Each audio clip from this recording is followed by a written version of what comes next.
to start a podcast in your basement.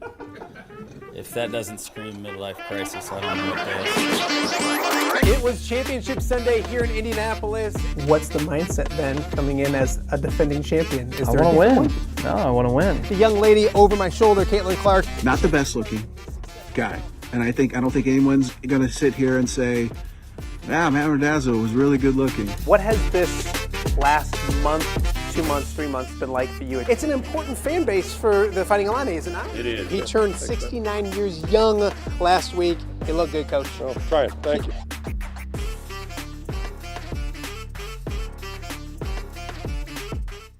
Welcome to the debut episode of Off the Air with Matt Randazzo. I've been talking about this thing for about 2 months, and it is officially here. Excited to get things going. A full, fun show for you. And here's the plan as we get ready to do this each and every day here in the Quad Cities. We'll be live on this YouTube channel. Subscribe to the YouTube channel if you haven't already. Obviously, if you're watching live, you have, and we appreciate the nearly 400 people who have already subscribed to Off the Air with Matt Randazzo. A lot of great stuff to get to throughout the week. We got a jam-packed show today and a lot to get to throughout the week. So we want to thank everyone. We want to make sure that you guys are liking and commenting and rating all the YouTube stuff as well. I got to get used to spreading the word when it comes to all those kind of cliche words you have to say in the world of YouTube. So thank you so much for joining us. And it was going to be in a debut episode. It had to be with the guy that I convinced to come all the way out to Milan, Illinois to hang out with me today. The one, the only, and thank God there's only one of you. Pat Anger is in the house. Well, thanks for having me, man. This is a monumental day. This is like the first Hoop Fest in the Quad City. You see how that turned out? That turned out pretty good. It's still going on. Yeah. So. You know what? First, Hoop Fest was, you're too young to know Hoop Fest, are you? Hoop Fest was great. Did you do Hoop Fest? Yeah, I won it every year. You're an awful, awful basketball player. I'm terrible, and I never won. I think we lost every The game first subject that I thought would come up on the show, you could have given me a million guesses. Hoop Fest would not have been one of them, but it is the first one. So I appreciate this because, probably late August, early September, I kind of decided after 25 years of doing one thing that I was going to do something different. Had lunch with you, and you encouraged the heck out of me to take a chance, do it. It was going to be awesome. It's been awesome so far. And to have you on the first show, we go way back. And it's weird because people like it's kind of like an odd couple because I'm really cool. And then there's you. Debatable. But I met you when I was covering you at Bettendorf, covered you at Iowa, and you were the biggest introvert in the world for your first 3 years at the University of Iowa. And then your senior year came, maybe junior year. I can't remember when you decided to have some fun. I had to get good. And I still wasn't that good, but I had to kind of get. Yeah. Yeah. And then when you were good, like you became fun and funny and all that kind of stuff. And, there were a lot of times I would text Pat Anger and he was with the Colts and wonder if I would get a text back. My favorite story is my Indy story. Oh, gosh. Because myself, Scott Weiss, and Tom Kaker went all the way to Indy for his rookie year. And when you look at the people there, you had yourself, Bob Sanders, Dallas Clark, Mitch King, Yep. Jim Caldwell was a Hawkeye. Yep. So a lot to get to, but Pat was the main reason we were going. And we didn't get you for the interview. Yeah. And luckily, I this shows how long ago it was. I called back and I got your parents' number. You went to the phone book? Yeah, I think it was out of the phone book. And your mom was so great. She's like, yeah, he's there. But he's got a new phone number. And I was like, oh, but can I? And he's like, I can't give it to you, but I'll call him. So anyways, long story short, we got the hookup. We did the interview and it was all good and stuff. And then the best part about it was we got in the car and I got Tom cakered over my shoulder going, hey, you got Anger's, give me Anger's cell number. Pat sends me the nicest text. And he's like, I appreciate you, brother. Coming all the way here. This is great. Keep the number. Don't give it to anyone, especially that creepy Tom Caker. I would never. Yes. Never say. So anyways, long story short, we've become friends throughout the years, which has been great. And for you to come in here and hang with me for my first show is awesome. Well, I think, when you're a young kid and you're getting into sports and, obviously you kind of get a little bit of a different outlook on media when you're kind of young and coming up and, they're against you and all that. And it took me a little bit of time to realize like you guys had a job to do and you were going to do it justice and you guys are all good guys. And, all of us are good guys. There was a comfortability there. Like there were times where I would, and it's changed. Obviously, me has changed a lot differently. But there are times I'd say stupid stuff, you guys wouldn't put it out there, right? Yeah. And I don't know if that's the same nowadays, right? Everybody wants to click. So you guys really earn my trust, and you're really good guys. And, it's funny. Talk to you and Tom every freaking day. It's way too much. Unfortunately for Joe. But, I'm glad to be here. I'm glad to be a part of your life. And I'm glad you're in my life. You're a good dude. All right, enough with the sappy, dorky stuff. We kind of make fun of each other for a little bit as well. But I'm proud of you because you are now media. It's hilarious how I quit. It's weird. It's like I found out that you were media, so I quit doing the media. There's only room for one of us. There's only room for one of us. What was that like? You're done, like not done for good, but your first year, your first year's done. I guess now looking back.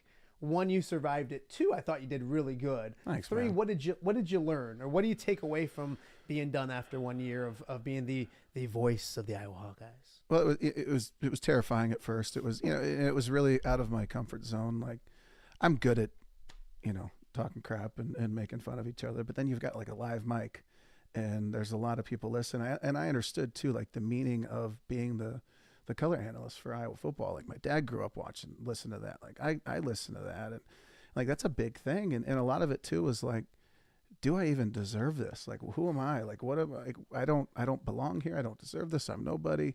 But with Gary and his help and just making you feel comfortable and being a part of the program again.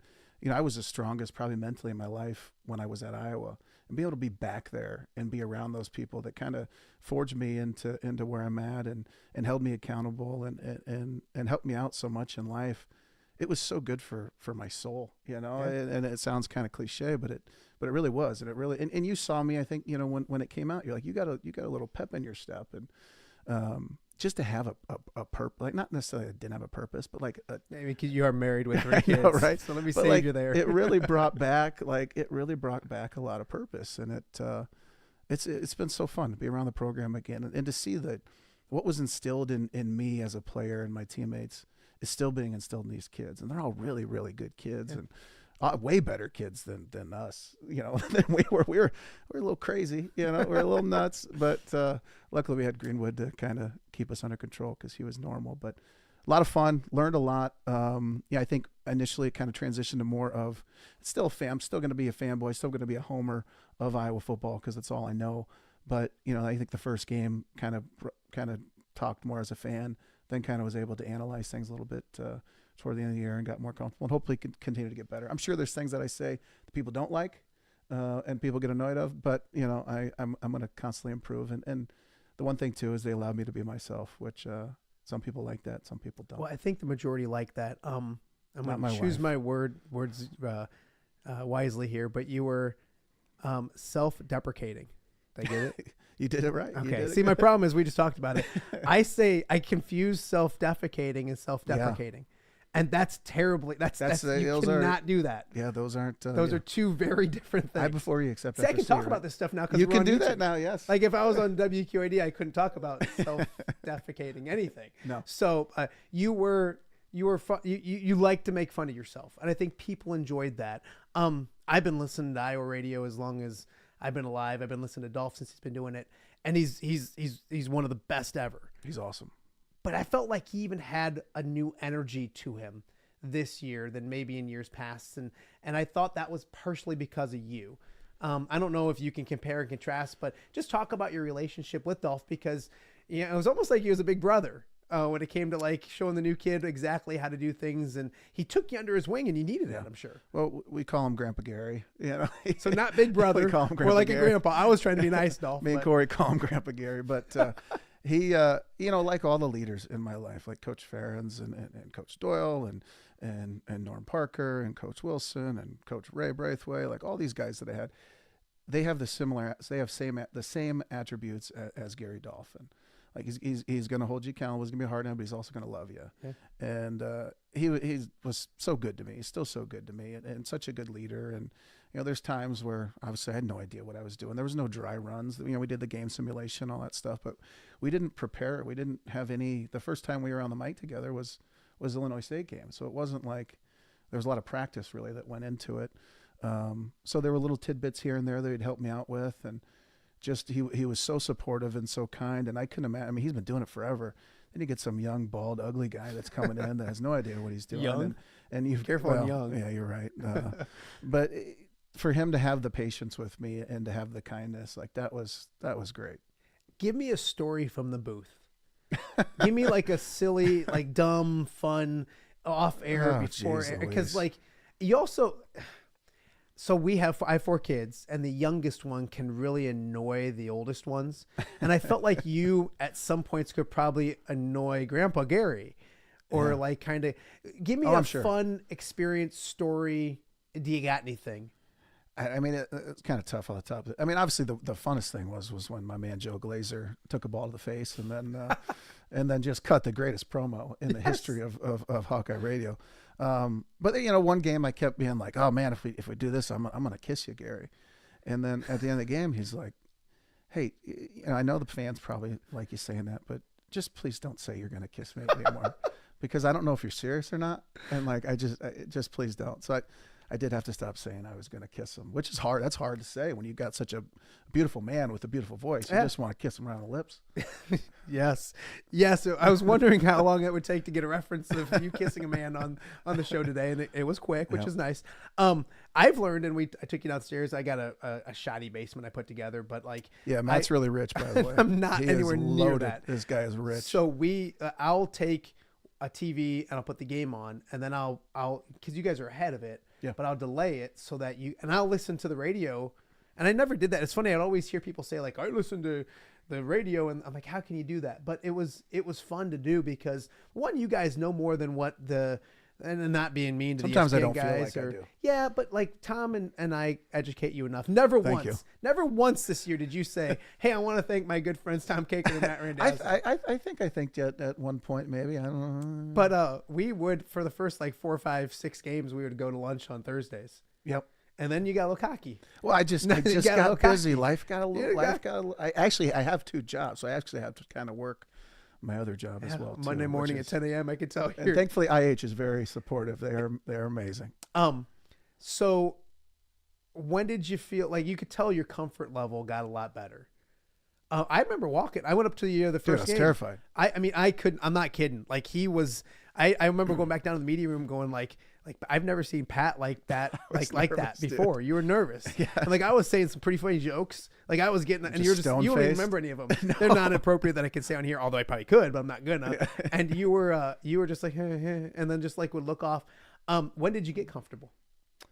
After are you comfortable? And I don't know. I mean, you're always still kind of a little bit nervous. And too, like for me, like I don't want to get too comfortable to where I forget that I'm live. You know me. We've known each other a long time. Yeah. I don't want to get that comfortable. Yeah. But I would say after the first game, just because I didn't even know how it worked. I didn't even know, what the process of it was. I didn't even know the breaks. I had no idea. So kind of the first game, seeing it through. Then second game got a little bit more comfortable. Then probably third game, which I can't even remember who we played.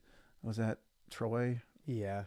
I kind of got it figured out by then. I still have no idea what I'm doing. I think that's kind of my life thing. I have no idea what. But I do. Before we get going, I want to give you. I brought a gift. I brought a gift for you. Better be good. I see you have some over there, but I feel like. Is this? Well, we'll see. It's a bobblehead, limited edition. Who made these?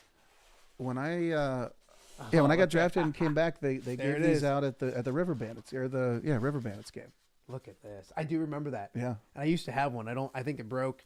My kid, I think, carries around Anger's head at sometimes.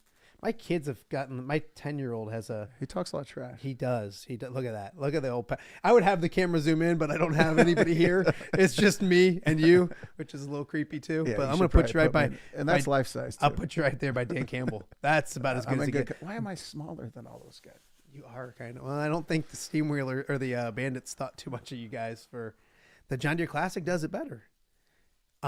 But thank you for that, man. I appreciate that. I figured you needed something. No, I did. I was actually looking for a picture of me flipping Jerry Palmer the bird, but I couldn't find that. I don't know I don't know where it's at. We'll get that, we'll put it on the wall. We need that. We'll definitely put that on the wall. I'm sure Jerry's listening. He doesn't know how to use YouTube. Oh, Jerry. What, on his phone? On his flip phone that he's got? He's no clue. No, so I ran into Carl Klug. Speaking of flip phones, I ran into Carl Klug down at, I texted him and I said, hey, if you don't come down to where we went to Broadway on Saturday because Carl played for the Titans. So I said, if you don't come down here and hang out with us, we're not friends. And I said, you hate Iowa football if you don't come down here. So he's like, okay, I'll come down. So he comes down, and we're having a good time. And he pulls out this flip phone. And I'm like, what are you doing? And he's like, when's the last time you did T9 Word? I'm like, dude, when I was in like high school. So he still has a flip phone. And to keep in mind, this guy played millions, 8-9 years. Yeah, he actually was a successful NFL player. Owns 15 acres like outside of Nashville, and works construction 3 days a week just for something to do. I'm like, you own your own business? He's like, no, I just work construction just to do. I'm like, dude, you are the best. And he's got a flip phone. He is the absolute best. And I was glad I played behind a guy like Carl Klug. That's a complete psycho. And the thing for him is like, and I'm not being mean here, but he 8-9 years, you got that second contract. Oh, he got paid. I mean, he made some money. He probably lives in a house very similar size to this one. Shut up. God, it's not even, it's dirty. It's gross. I shouldn't say that. My wife does a really good job. Your house is great. Taking care Your of wife's amazing. Yeah, she is. She's awesome. Your kids, they're a little weird. They're a little which weird. is good. Iowa football in general, and I know you're like your company guy now, so you're not. I don't want you to be critical or anything like that, but I look at Iowa football, and it was a disappointing season, but it shows where Iowa football is, because an 8-win season is a disappointing season, and a lot of schools would love 8 victories. I don't want you to ask you, was it a disappointing season or anything like that, but what were your thoughts of this year now that's all said and done, without an 8-5 finish, a close loss to Missouri in the bowl game? I mean, from a player standpoint, probably from a coach standpoint, every year you don't win a title is disappointing, right? But there were a lot of positives that came from this. Tim Lester. I mean, obviously that's the big one. And you look at, our offense definitely improved. Obviously, Caleb Johnson did a phenomenal job. And what's crazy too is he wasn't even the starter to start the season. And then you look at the quarterback situation. We play like 12 different quarterbacks, all different skill sets, all different maturity levels. And he had to go into these games with probably 4 or 5 different, offensive play sheets because he didn't know who was going to play. And probably maybe he's got 10-15% of his offense put in. Yeah. And they played really well against Missouri. I thought offensively we looked really, really good and put ourselves in position to win that game. And Missouri's a really, really good football team. So I was happy with that. I think the future is bright. Like there were a lot of learning things. I think that kind of happened with the Iowa football as far as just show up ready to play. Show up ready to play on the road. Like we were really good at home, but on the road, we weren't that great. And I think a lot of these young kids that are coming up are going to learn from that, and you learn from the struggles, right? You learn from, I mean, gosh, if I've never got my ass kicked, I don't know if I would have learned in life. I don't know if I would have matured. And they went through some struggles.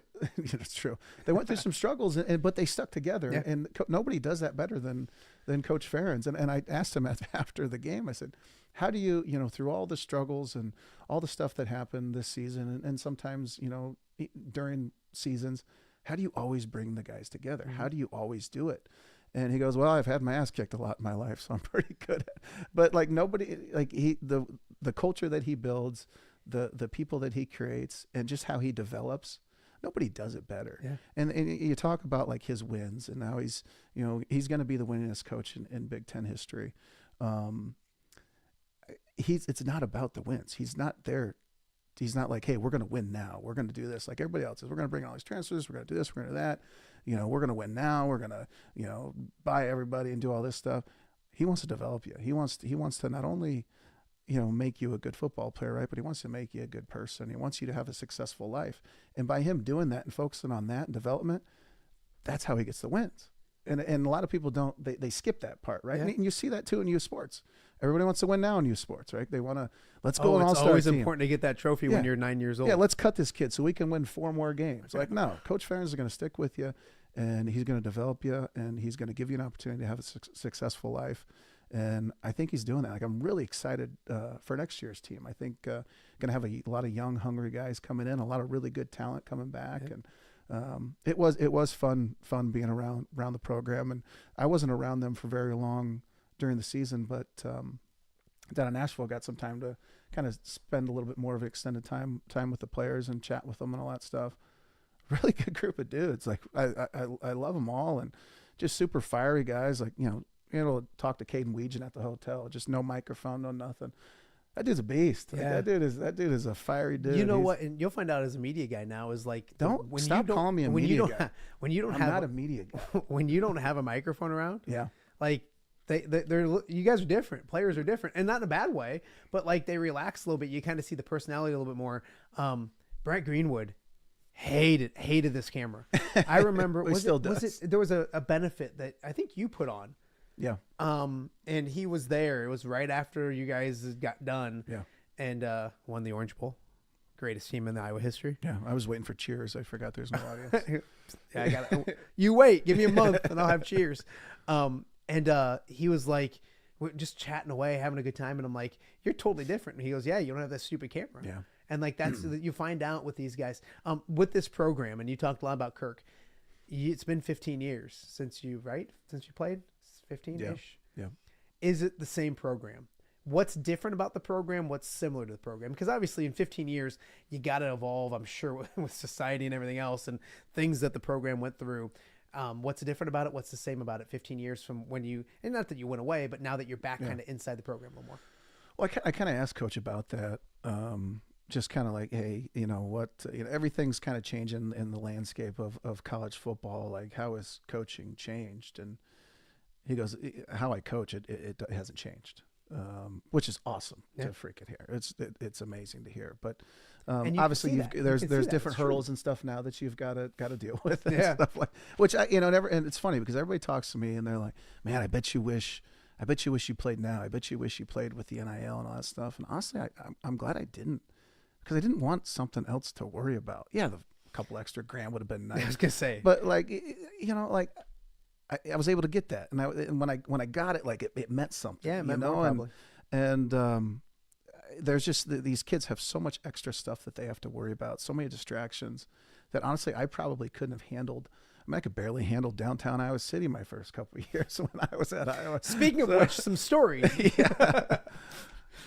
But it's I think he's still coaching them hard. He's still talking about toughness, being together. He's still developing them. He's still instilling the same things that he instilled in us when we played, and that's why he continues to be a winner. Is the 2009 team the best? Yeah, hands down. It's not. I mean, and everybody talks about that 2015 team, right? Yeah. I mean, they didn't win their last game. I don't know.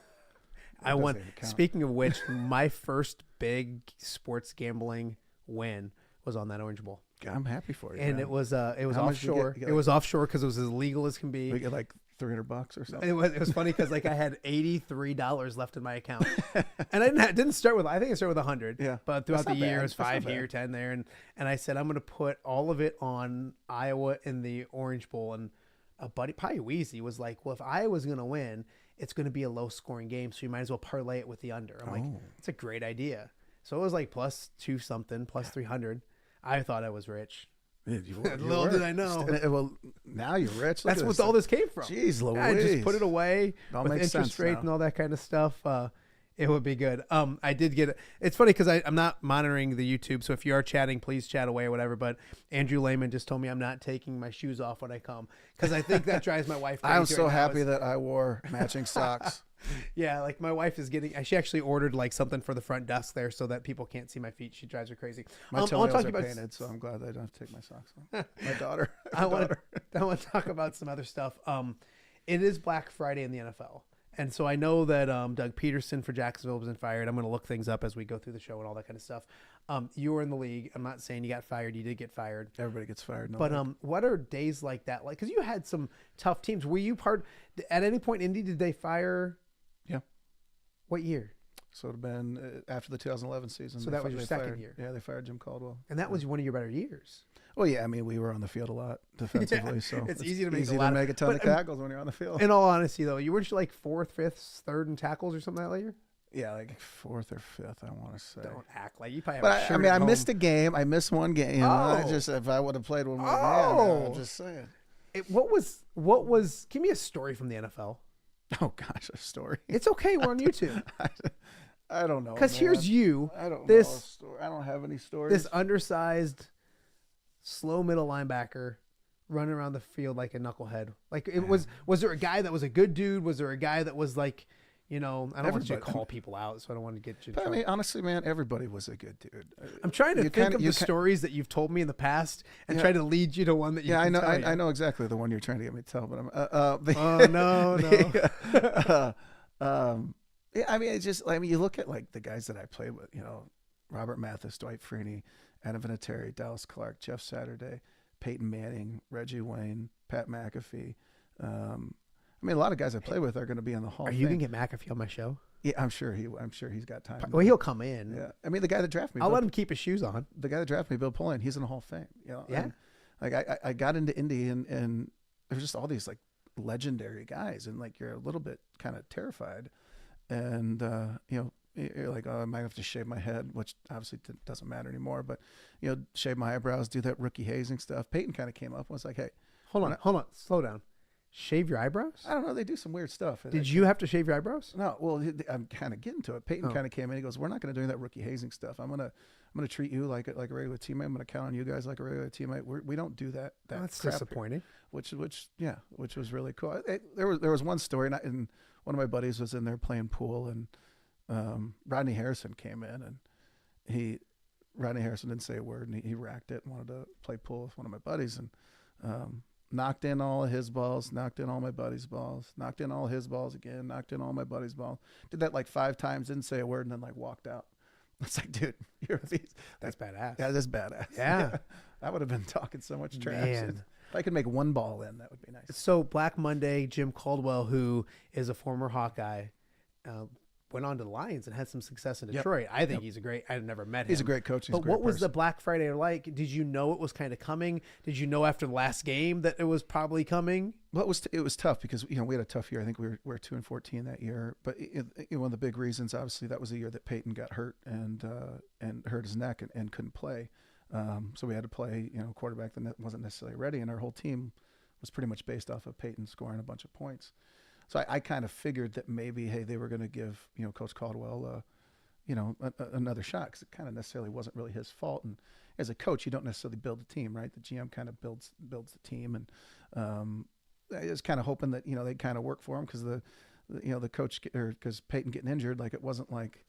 That's a big deal. Yeah, and There's it just randomly, not randomly happened, but you didn't know that he wasn't going to play. And so then when we found out that he was getting let go, like that was really hard, because the guys that everybody, the GM got fired, Coach Caldwell got fired, everybody that drafted me, everybody that worked with me and helped me out, all got let go, and you bring in like a whole new staff and a whole new defense, and guys, and they were all good guys too, but I don't think I was the guy for the 3-4 defense. That wasn't me. I was more of a Tampa 2 middle linebacker. So yeah, that was tough. And you're just. So what you're saying is Jim Caldwell getting fired probably led to the demise of Pat Anger? No, I think The demise of Pat Anger. I think they were. I don't mean it that way, but No, obviously I'm sitting in here in your mom's basement doing an interview. So yeah, my mom's the basement. demise. Take it easy. That's the thing about the Open. Andy say, God bless you for saying that, but that's not in my basement. Although now that I think about it, because I showed you the basement, it'd probably be a little more comfortable down the Yeah, a basement. little bit warmer. Yeah.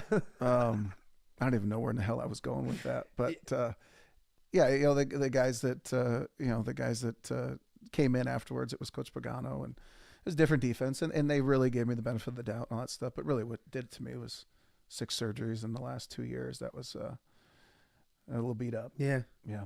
Yeah. Enough about you. Thank you. Sorry. Kevin Tippett. I want to talk about some high school stuff around the area locally, but some really good coaches around the area, and you can go around to each high school, and it's funny because if you can follow the wins, and like usually success, good dude, success. Yeah. You've known Kevin for a while. Just last month, he stepped down after 18 seasons at North Scott. They didn't make the postseason his first year.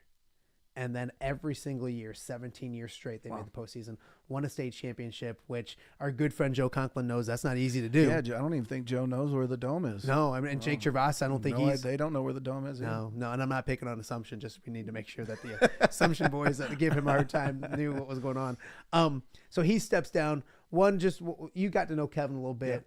Yeah. Those are the kind of guys that high school sports needs, and I'm super happy for him. I'm not saying, but like he did it the right way, didn't he?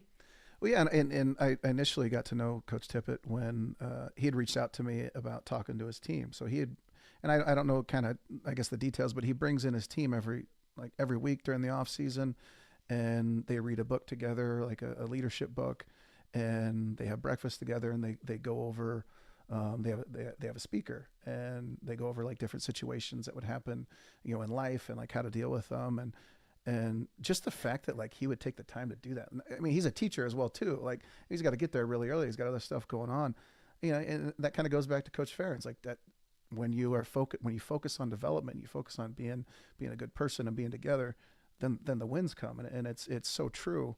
You know, in that scenario as well too. Like he was a real big bright spot in Eastern Iowa football. Yeah. We haven't really done really well in the state lately, and he's got tough kids. And what really helps North Scott as well too is their strength program. Coach Stu is the best. He's college level, Division I level strength coach, and they work together and they do things right out there. Every time I go out there and I talk to them, or I go out there for a kid's basketball game or whatever, I'm so impressed with how they run things. They're a very solid school. Yeah, no, super good dude. We wish him. He's going to come in and hang with me later this month. Yeah, he's he one of the said best. He's going to. Maybe he's watching. Maybe Kevin, you're eventually going to get out here. He's a teacher, so I doubt he's. Yeah. We'll figure something. There's a holiday coming up. Yeah, something. I mean, you know how those schools are. It's every other day. It's like, hey, don't forget the kids have Thursday and Friday off. I'm like, do they go to school? Yeah, yep. Like, correct. go educate yourself. Are you watching the college football playoffs? Yeah, I Can you name the 4 teams that are in the semifinals? Ohio State. Who else? Penn State. No, don't Ohio ask. State, Penn State. Yep, Ohio State, Penn State. So 2 Big Ten teams. Is Texas. Yep. And then don't tell me. Give me some options. No, I'm not gonna give you some. Don't tell me. Just give me multiple choice. I don't know. Notre Dame. Yes. Oh, let's go. Yes. Let's go. So now me asking you your thoughts on it is going to seem a little weird considering you I didn't mean, know I who was watched in them. I just, you know, I got in the same way. So As you. let me I got ask- 3 kids. I can't watch a full game. Let me ask you about the Big Ten. Yeah, we're the best conference. And that's the thing is you're going to say that because you're an Iowa guy and all that kind of stuff, but it's kind of proving to be the point. You look at and you go down the list. Obviously, Iowa and Missouri close game, SEC versus Big Ten. But you look at Illinois beating South Carolina. You look at there's some other ones that have just popped off this. Well, I'll tell you. I mean, we played Missouri tough. That's a really good Missouri team. I mean, they were top 10 last year. And Michigan beat Alabama. yeah. I'm going to think of them as I go. Right? So big picture wise, I know the SEC gets a ton of love, but Tennessee comes into the postseason and they get embarrassed by Ohio State. Alabama loses to Michigan. How good is the Big Ten right now? Well, they're solid, and obviously there's a ton of talent, and a lot of it's at the top. Obviously, you've got Oregon, you know, Ohio State, and Penn State, just super talented. But you know, Big Ten, it's a different style of football, right? It's a tough, physical style of football, and when you play those long seasons, kind of like it's becoming with the college football playoff, like the toughest team's going to win. Everybody's talented, right? The toughest team's going to win. The team that knows how to grind it out, and it's kind of showing that way. And what I kind of love, what I love about this playoff is, you know, with kind of the teams that are left, like the rankings, and you go to like the AP, what is it? Is it like 3, 4, 5, 6 is left with the AP poll? Yep. Yeah. Which kind of shows, you know, it once again, it shows that, you know, that 1 and 2 thing that we used to do back in the day, like it doesn't work. It didn't work. It wasn't right. Can you see a scenario of Iowa? And I'm not just saying Iowa, Illinois, what they're doing. You look at Indiana, what they did this year. The college football playoffs isn't this fantasy land that Iowa and Illinois and some local schools can't get to. Like, if Iowa does a few things here or there, they're in the conversation even to make it this year. Illinois is maybe a win away from making it this year. That's got to be the goal realistically each and every year for Iowa, Illinois, schools like that. Iowa State. Yeah, I was just gonna say even Iowa State. I mean, they were a couple points away. Do you hate Iowa State? No, not really. I mean, obviously, what's funny is Corey, our producer with Hawkeye Radio Network. Is he getting $1 for every time you drop his name? Corey Sheets is awesome, but you know, initially before the season, he's like, "Do you hate any schools?" I'm like, "No, I don't hate any schools." But I tell you what, it's something about being in the booth and when you lose, like you really start to hate the other team. You know, Yeah. after the Iowa State game, I was like, "Oh no," but no, it's not a hate. It's actually, I mean, it's a little bit of respect. What I respect about Iowa State is the fact that no matter how good we're supposed to be at Iowa, no matter how good they're supposed to be at Iowa or Iowa State or how bad or whatever, like it's going to be a dogfight and they're going to come up and they're going to punch you in the face. So they're going to hold you accountable. And I respect anybody that holds me accountable. So that's my thoughts on that. And obviously happy for them to have success. I want them to be the second best team in the country, right? I want Iowa to be the first. I want them to be the second best team because You're soft now. I'm just saying You are soft. Well, they got When did you get so they got Iowa boys on the squad, right? Yeah. I want the Iowa boys to do well. I don't want them to do well against us, right? I think Darian Porter, the Bettendorf kid, did really good this year. He had a really good against season. Iowa he too. Did good against Iowa, and he's a good kid. So that What's was your wife's maiden name? Porter. Are they related? No, I don't think so. I'm just asking. I knew that was just a simple question. Who wins? Okay, so let's take me through the semifinals, and then what we're gonna do too. I don't even know who's playing. Who's I'm going to tell you. Don't I got you? I got you. Thank you for coming prepared for the debut episode. This is probably the biggest thing you're ever gonna do. That's true. You've done the McAfee show. Yeah. How is this compared to the McAfee show? A lot worse. No, you're tremendous. So do you think you're gonna give me McAfee next week or the week after? Yeah, Pat won't. There's no chance. But yeah, he might be a little expensive. I know you got the money here. Jesus. All right. Mansion. But real quick, we're gonna do a segment that I want to start when Pat and the beauty part is I'm not gonna make you drive out here all the time, but there's a link that you can do a call in. So you can call in you can call in all the time. You can be a frequent guest on the show. That's good. Like you're excited about that. Yeah, I'm fired up. I mean, just but we're going to start a thing called anger. We're going to call it's called angerer management. Okay. And I want you to give some. I told him about it, so he knows. He's going to give some life advice every time we do it, or a pet peeve or something, just to kind of get your week started in the right way. So also we got a lot to get to in today's show. I want to remind people that if you're not subscribed, subscribe. Figure that out. That's my pet peeve. Hammer. I know you're done. You gotta let me play the open first before you do it. Cole Rusk coming up in a little bit. John Mark stopping by later this week. Andrew Lehman, Greg Armstrong, Chase and Randall on the show later this week as well. That's just to start. Brock Harding on the show later this week. Kid Rock Talk about Quad Cityans with tattoos. His are good.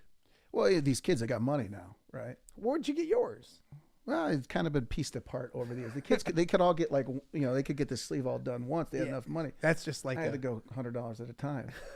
It worked out really well. Yeah, thanks. Man. It worked out great. Okay, it's the semifinals. It is Texas and Ohio State, Buckeyes, and then Penn State, Notre Dame.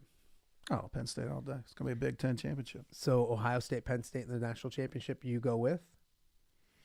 I go with Ohio State. I mean, they're the best team. So how crazy is that they lost to Michigan the last game of the year, and they wanted people to run Ryan Day out of the place and be done, and they could possibly win a national championship. And going into it, that was the Vegas favorite, probably second. So they're the 8 seed, 9 seed, or whatever, and they were probably out in Vegas. So you can gamble on sports. I don't know if you knew that. I can't. You can't. I know. Can't. Good job. Saves me a lot of money. Probably. But they were probably the Vegas favorite to win the national championship. So they're the most talented. What's going to be cool if they both make it is you got two teams playing for national title that aren't conference champions. That's wild. Isn't that crazy? That is. And and they played the most games because neither team got the bye. Yeah. So, yeah, college football's crazy. The one thing with Ohio State is they've always been very, very good. And you look at even the Iowa game, right? It was 10-0 at halftime. Probably could easily been 10-6. Probably could easily been 10-7 when we turned the ball over in the red zone, I think, if I remember correctly. And then they just decided to play. The third quarter, they just decided, we're going to start trying. That freshman receiver. Yeah, he's not bad. Unreal. He's not bad. He is unreal. Okay, so are you ready for your open? This is, as we get ready for the debut of Angerer Management.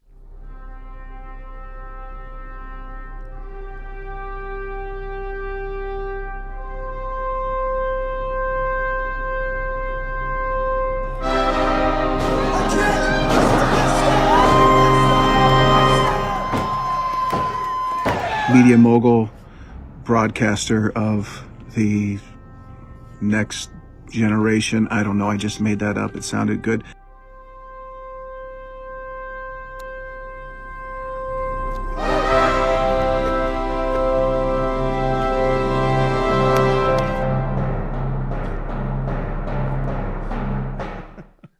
First off, you fell asleep doing an event. I wasn't sleeping. Were you meditating?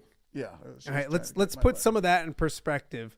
You are a 2-time SCW tag team champion. SCW Pro. SCW Pro. Don't leave the pro out there. I apologize. World. And then the champion. last video you saw on there, you cheap shotted me at a at a golf outing. You tried that last year, I want to say, or 2 years ago. You tried to take me out. That shot No, that went ended up in the cup. No, it didn't. It did. They didn't even make the green. It did. Yeah. You just leave that part out. Okay, so anger management time. All right. I'd tell you to look at a camera in a single shot, but there isn't one. We only have two right now. Okay. So basically what bugs me in this world, is that what we're doing? Oh, God. There's so many things. I'll tell you what. I'll keep it simple here. I couldn't care less and I could care less, right? People use that wrong all the time. We've all probably been guilty of that. If you could care less about something, that means you care about that thing. So don't say I could care less. It's I couldn't care less. And, people, and another thing too, you see it all on Twitter. Like, I'm happy to be a part of this program or whatever. If you want to say a part is, it's an A space part, then you're together, right? And if it's A P-A-R-T, one word, that means you're not a part of it, right? Am I correct here? You're correct. Gosh, I hope so. It's amazing the things that go along in your head. And the one thing too, youth sports, don't sign your kids up for that. That's just it's the worst. Don't use all of them. Yeah, well, because you're gonna have more anger management. I didn't make that open for one. There'll be more things with the youth sports, or with this, but. Yeah, youth sports. I mean, maybe just like teach your kids how to do math or something. Like that would be something they need to use a little bit more beneficial. Yeah, that's I think the biggest thing about youth sports. I don't want to get into this thing, but, oh my gosh, but like do this covering sports for 25 years, and then obviously having kids that do youth sports.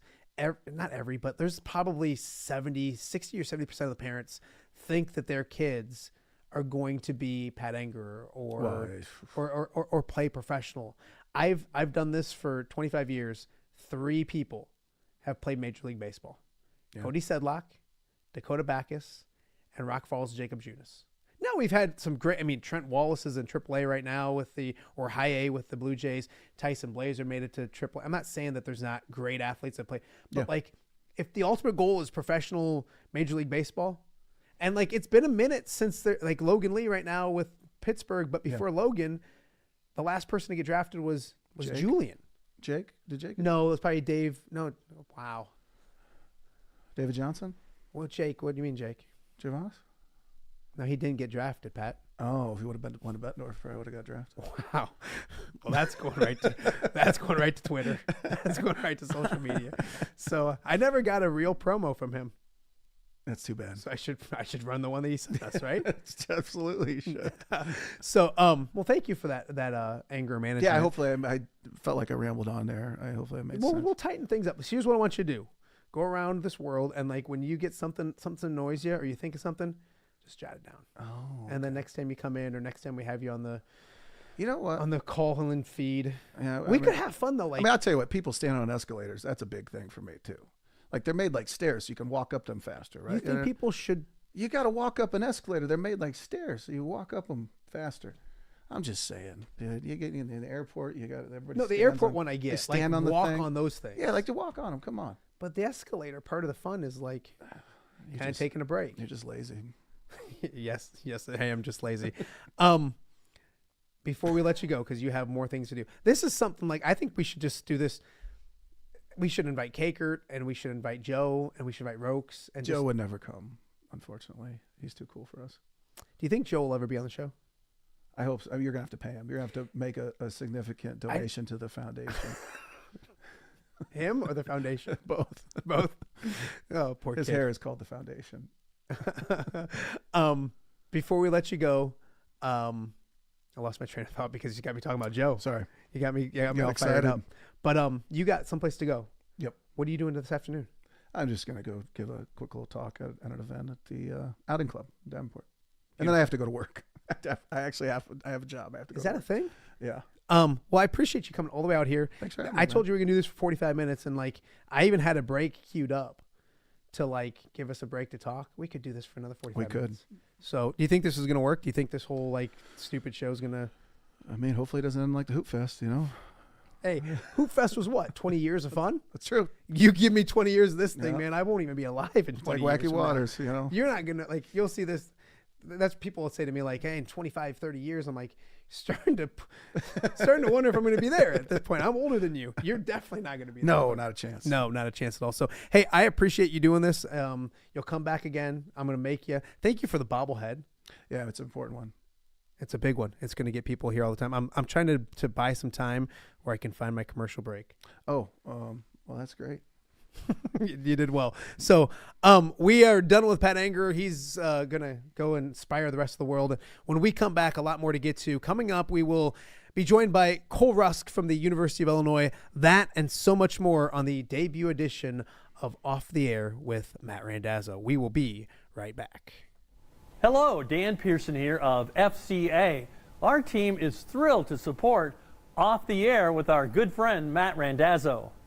We share the view of the power of sport when it comes to relationships, including the influence of the coach. FCA believes the coach is the most influential person in America.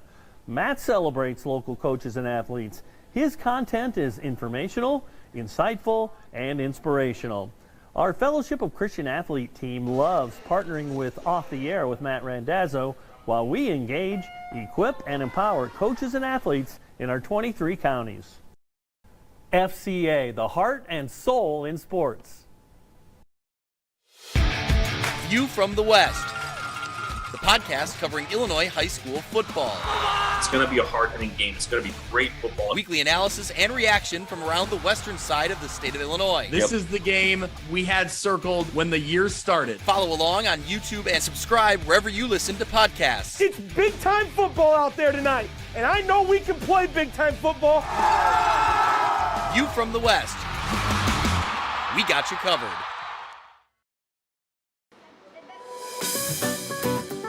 Are you looking for the Quad City's best chips and salsa? There's only one dude to turn to. Right on. Snoop.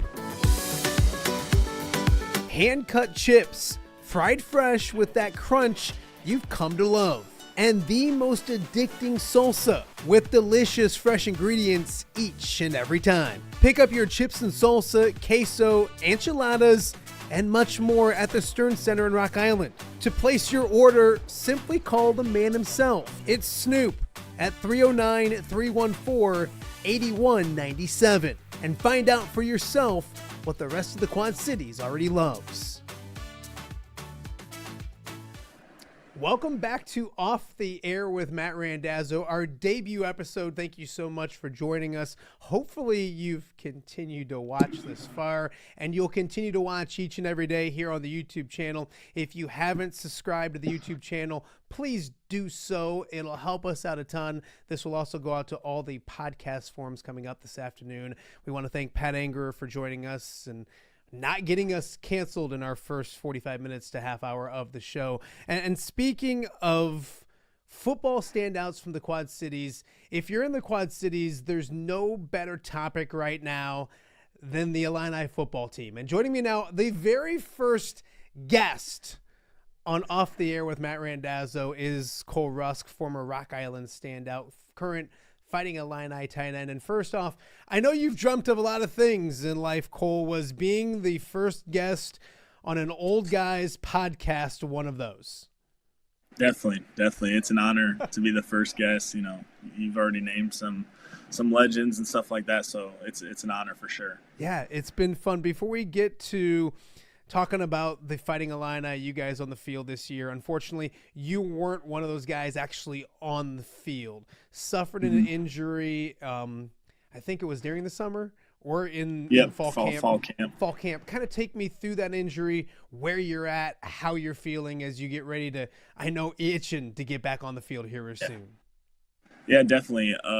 Basically, I think it was like practice 4 or 5, fall camp. I was running a dig route, and I planted the wrong way. I've heard the pops that everyone talks about, and that I knew kind of right away that was going to be the end of my season. I've never broke, tore, done anything, but I knew kind of right away, and so that was upsetting. But luckily, with my faith that I pride myself on so much, and really just nothing that I can control, but just the Lord's will. I was able to realized pretty quickly that this was going to be a good thing, and it has been. And I've just been working. Just started back running now, and so things are going well in rehab. I know you're excited about the future. Let's talk about this season, this year, and you're watching not from afar because you're part of everything. You're on the sidelines. When did you start seeing the fact that this could be a 10-win season, a 10-win football season? Was it a game early in the year? Was it fall camp that we were talking about? Was it when you got on campus, maybe in the summer or spring? When did you start kind of getting the vibe? Yeah. Well, obviously, I wasn't really too sure. I've been at 3 different programs now, and so kind of winning looks different at every level, and I wasn't sure what the Big Ten was, going to look like. And so when I got here right away, though, I knew that we had a lot of talent coming back this year and that they had a lot of talent in production last year. So I was really excited. I think that first, for me, the Kansas game, sold-out crowd was really, really awesome and amazing, and that was a big-time ranked win. And I feel like that got everyone's, juices flowing, hey, we got something special here. And then, obviously, my guy Luke played phenomenal this year, and I think that he helped so much, and our defense was great, and there's so many different pieces that kind of work together. Obviously, Coach B is an amazing coach, and so I think things just started clicking. Okay, I got to talk to you about that coach years, and you guys had some big victories, beating Michigan and Michigan State in the first time in the same season in a long, long time. But he's changed the culture. I know it's cliche. You kind of made fun of me. I got some bad helmets on my desk, and I know you're a Rocky guy, so I apologize for the Iowa one, and there's that Iowa one there. And I will put an Illinois one up there if you send me one. But I'm a Lions fan, and Dan Campbell's that culture guy, and it's cliche in football, but he's changed the culture of a program, not being mean, but needed a culture change. Talk about what he's done, not X's and O's and that kind of stuff, but the culture, the vibe in that program. Yeah, no, as soon as I transferred in, one of the first things that we did was they're called Devo meetings, and all the transfers and new kids, which in today's college football, that's a lot of turnover every year. And so we had our Devo meetings, and we kind of just hung our hats on tough, smart, dependable, and that's what we preach. We want to be the toughest, the smartest, and the most dependable guys out there, and he's really, he's poured that into us, and I love Coach B. He's amazing. Everything he's done for me and my family, even in this past year, he's taken care of me so well. I love Coach B forever beyond football. And so I'm so happy to be here, and I'm so happy to learn from him, just as a man. He's taught me so much, and so I'm so happy to see where things continue to go. But yeah, the founding, the layers are being built on, and our DNA is tough. You mentioned that DNA and that identity, that toughness. He's got that unapologetic attitude about him, and we'll get to maybe the bowl game here in a second. But they always say, there's never negative publicity. Any publicity is good publicity, and I'm not saying he's got a bunch of negative publicity by any stretch, but he's got a confidence to him that I think kind of feeds down through you guys. Is that safe to say? Yeah, no, I would say so. I know that he's confident. He feels like he knows what he's doing, and he does. It shows. Numbers don't lie. He's definitely a well-accomplished coach and has been taught by even great and better coaches, and, the list goes down. And so I think that confidence that he has in himself definitely goes down to the players. And, if you're being taught and mentored by someone who definitely knows what they're talking about, that makes you feel a whole lot more confident too. Okay, bowl game. Where are you at on the sidelines? Were things chippy from the start? Because during the week, especially the two coaches, they seemed to like each other. But hearing from Luke afterwards, there were some things said. When did you realize that, I don't say there was any bad blood, but there's some chippiness involved between these two teams?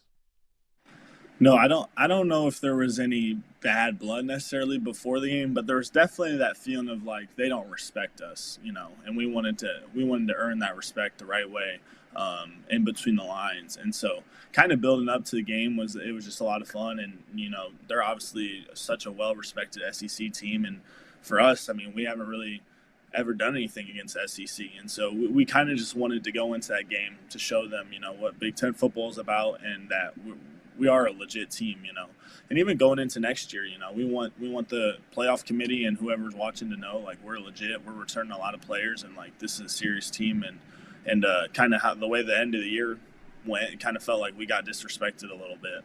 And so during the game, I was on the sideline, obviously right there with my jersey on and stuff like that. So it was getting chippy. I feel like at the beginning of the game, they kind of probably were caught off guard a little bit. I know it was kind of back and forth, good defensive stops here and there, and then we had one break free, and then they got a stop. It was just, there's a lot of crazy transitions, but I think it'd be safe to say that we gained their respect, and so they were a really good, tough opponent, though.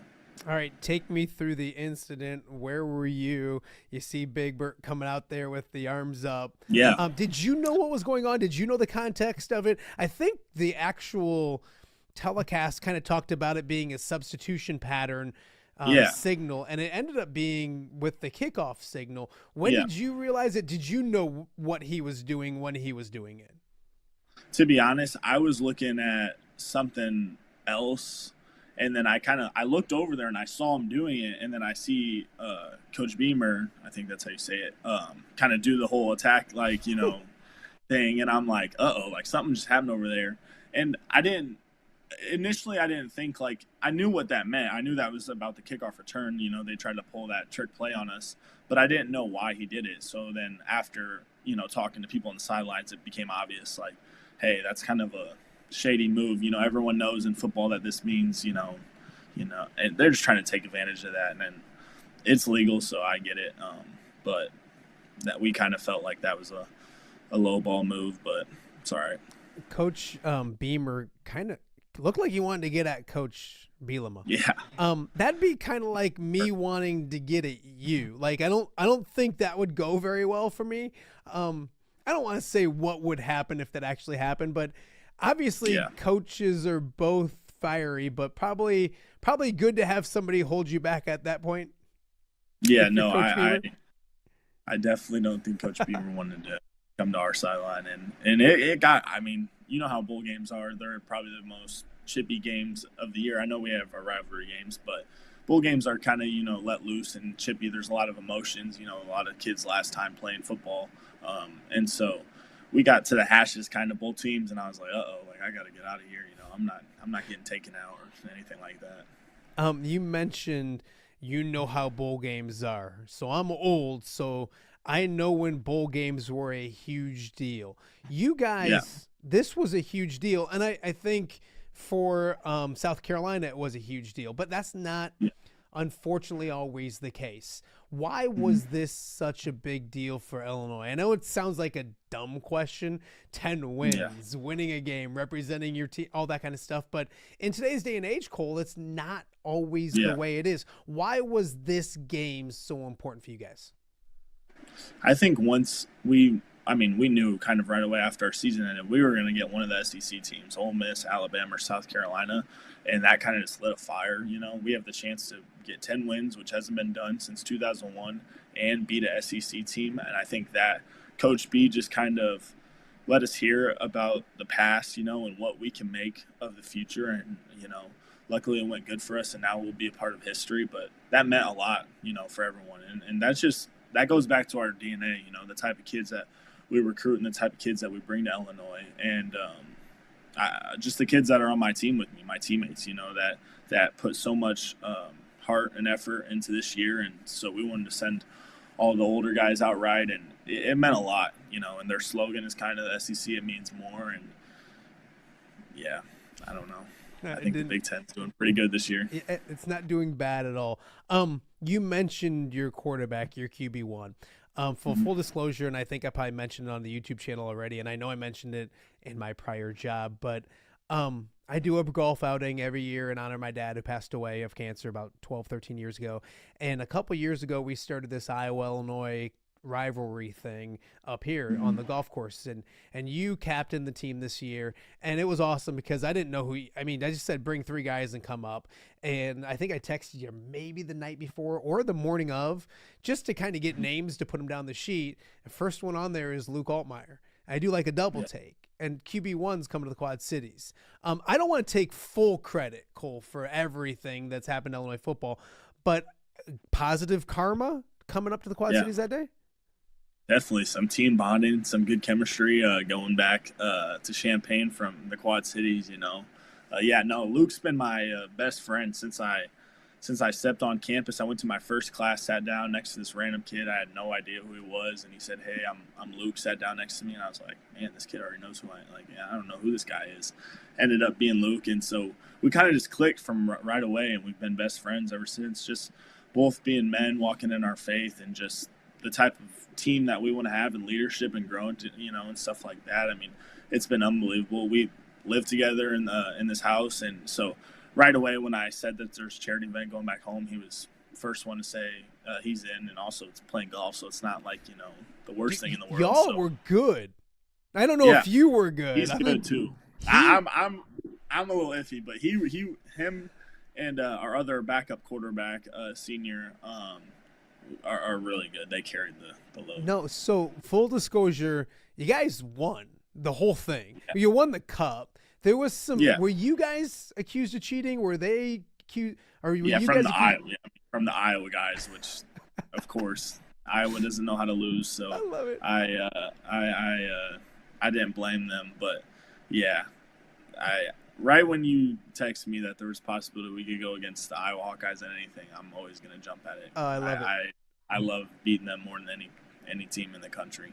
Does it bum? I mean, you're a Quad City kid, which I love. Isn't it frustrating that you guys didn't play this year? I know that's 100. The way it is and all that kind of stuff, but and I haven't looked ahead. You don't play next year either, do you? No, but the year after that we do. So full honesty, if I do take both my years, I would get to play them, and I can promise you one of the first things I did when I committed to Illinois was before I even committed, I looked at the schedule and I was upset. I grew up in a household. My dad wrestled at Illinois, and I grew up to hate the black and gold. And so, that's just full honesty. I don't like anything about them or anything like that. I have buddies that go there, so it's not like, I've been to Iowa City tons of times, but competing against Iowa has always been a dream of mine and stuff like that. Just the tradition and the culture that they have, I've always respected them, but I've always wanted to go against them. With that being said, and you're a Quad City kid, have you, and you probably never brought up to Coach Bielema the thing that's on his calf, that tattoo of the Tiger Hawk that's on his calf? Yeah, no, I've never brought it up, but everyone knows it's there, kind of, I remember when I was on my visit here with my family, he said something about, we were just talking about recruiting the Quad Cities in general, we felt like it was under-recruited, the prior staff, and he wanted to make a big deal out of that, but obviously with his connections to Iowa City, I know it also means a lot when we get to compete against them for him too, there's a lot of history there. I got to back up a second because you said you went into your classroom and sat down next to this kid not knowing who he was, and it was Luke. Mm-hmm. How did you not know who your QB was? I knew of him, but honestly, when you see him in person for the first time, he's a smaller guy. He's not, he doesn't look like some athletic freak. And so I hope he doesn't listen to this. Oh, yeah, no, he's already heard this story tons. I tell everyone this story. This is the first story I always say. It's just that I thought. Does he think he's a tall, athletic guy? You know how I don't know. He'd probably say that, but he's the type of guy that shows up to class in all black clothing, just a hat, very low key. So there wasn't any indication that this would be our starting quarterback, my best friend. And so I kind of just sat down, and then we started talking, and I was like, oh. I started putting the dots together, and I'm like, now I get it. And so, once that. No, I'm sorry. You mentioned the Quad Cities. Because Matthew Bailey's down there, and there's a few other guys. Who the kid? And you got to help me, and I can't believe the kid from Spring Valley Hall. Yep, Macrosetage. Yeah, thank you. He's down there. There is talent here, and I remember used to go up to Iowa City for Iowa Football Media Day, and this was when you were probably like 5 or 6, 7 years old, but it was Anger and Vandervelde and Greenwood and Mitch King, and there was a ton of guys. This area has always had a ton of talent, and there's probably more from this area down in Champaign right now than maybe up in Iowa City. How important is this area? And I know you're proud of this area because there is good football here. No, that area means so much to me, like you said.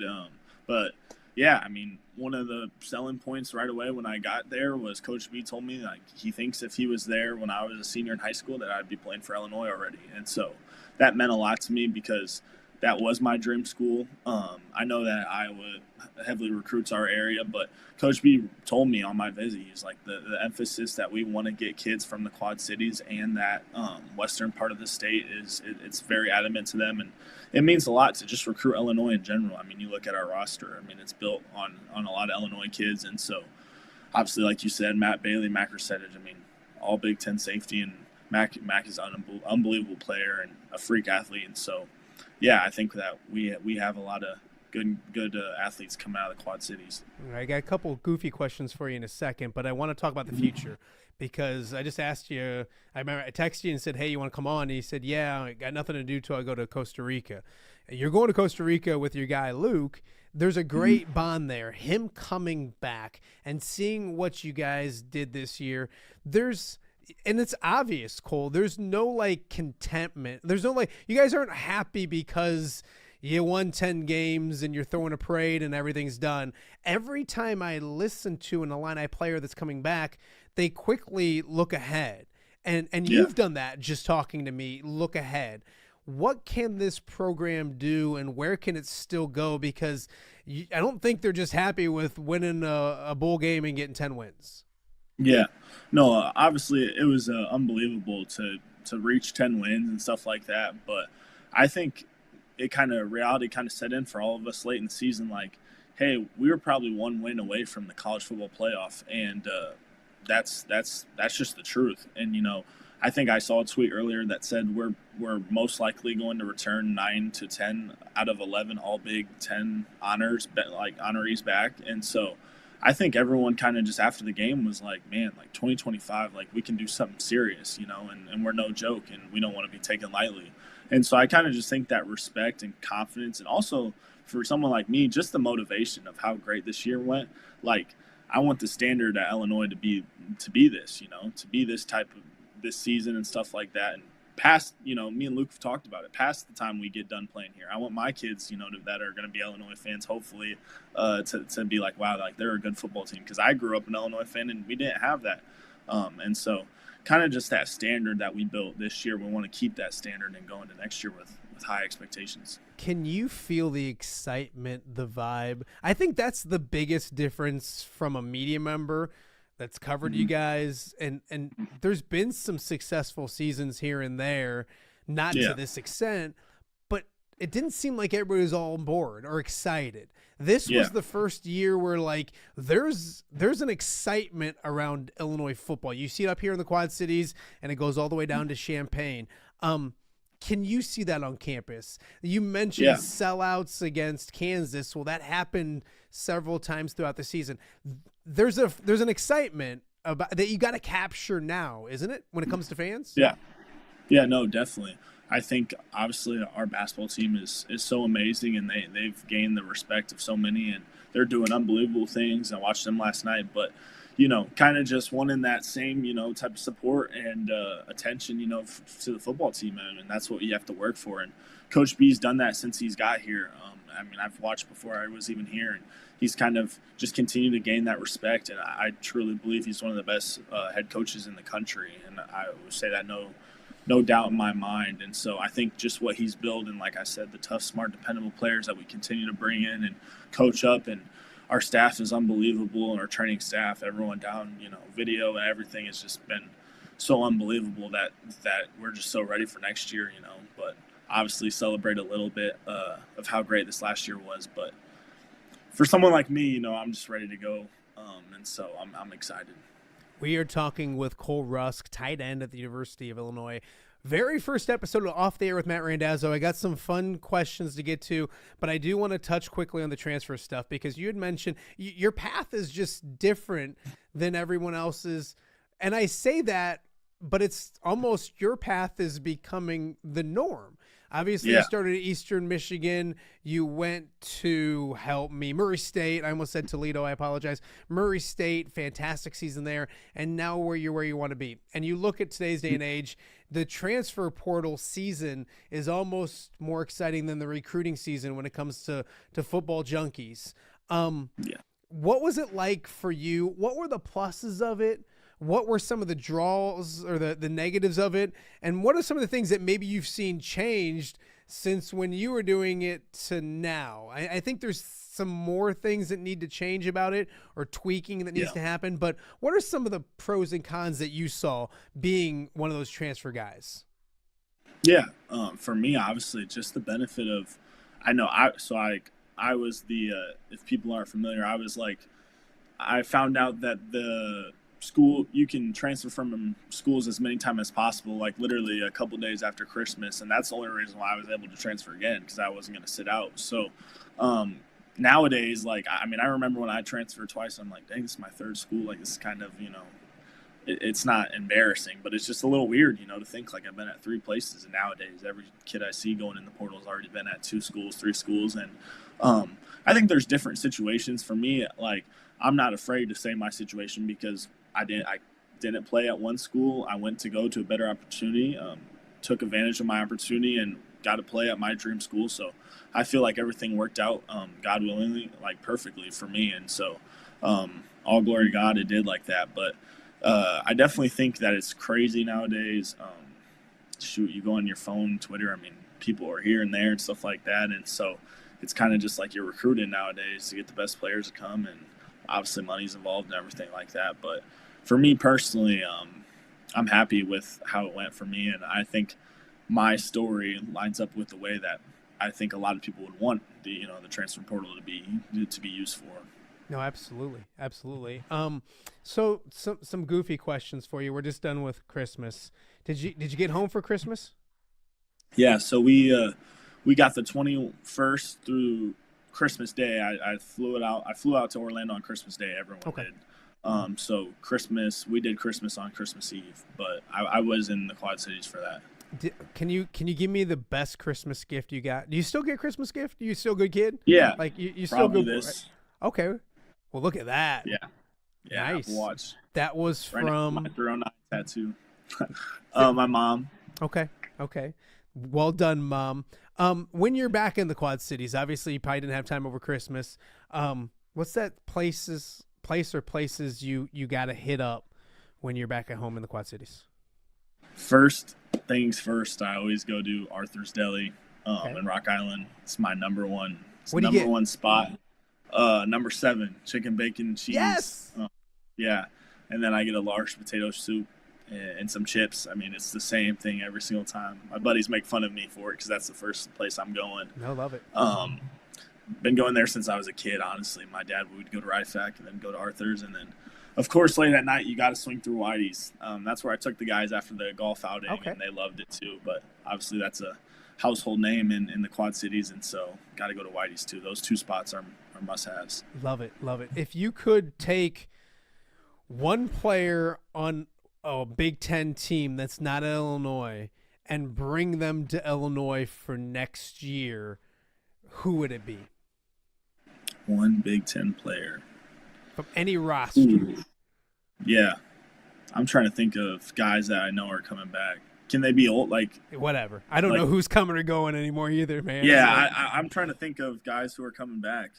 Oh, obviously, if I could pick anyone, Jeremiah Smith. Yeah. What he's doing right now, I feel like he might, break some records here and stuff like that. And we just had Pat Bryant, who's arguably the best wide receiver in Illini history. Yeah. So, but Jeremiah Smith, I think Luke would be really happy if somehow we got him on the team. Look at you hooking up your QB1. Yeah. He might take some targets away from a tight end, though. Yeah, I didn't think about that. Maybe I should just bring an O-lineman or something, but.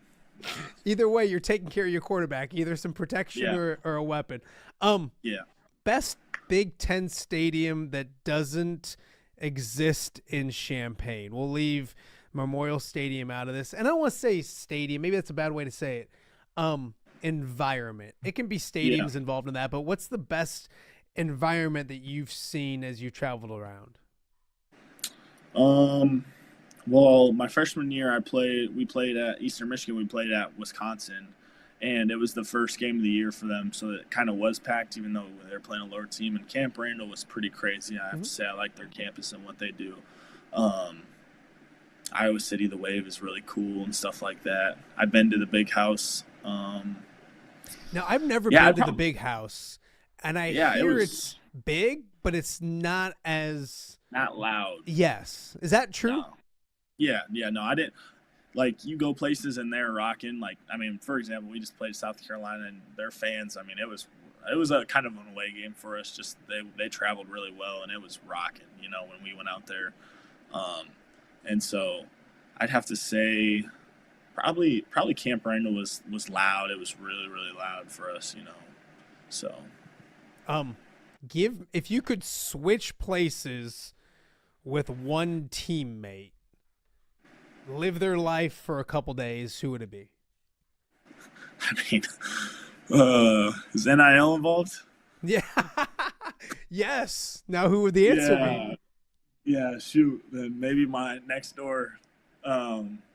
I mean, it's got to be Luke or probably like Josh Kreutz, our center. You know, just a big bowling ball, gritty guy. I kind of always, or maybe a DV, Miles Scott, safety. You know, I've always wanted to know what it feels like to be a safety and play my high school days out. If you could switch places with anybody for a day in the world. In the world? Yeah, like if you want, I mean, I'd like to be, you know, this person for a day or Pat Anger for a day. Nobody's ever said that. Yeah. Who would it be? Yeah. Someone who's fun. Ooh, I'm going to go with one of Pat Anger's teammates. I'm going to go with Pat McAfee. Oh, that's a great answer. Yeah. I'm going to stay for a day just to do that. I mean, he literally gets to sit there and talk with his best friends all day. And that's what I'm doing. And, yeah, I know. So, I just haven't cussed yet. Yeah, no.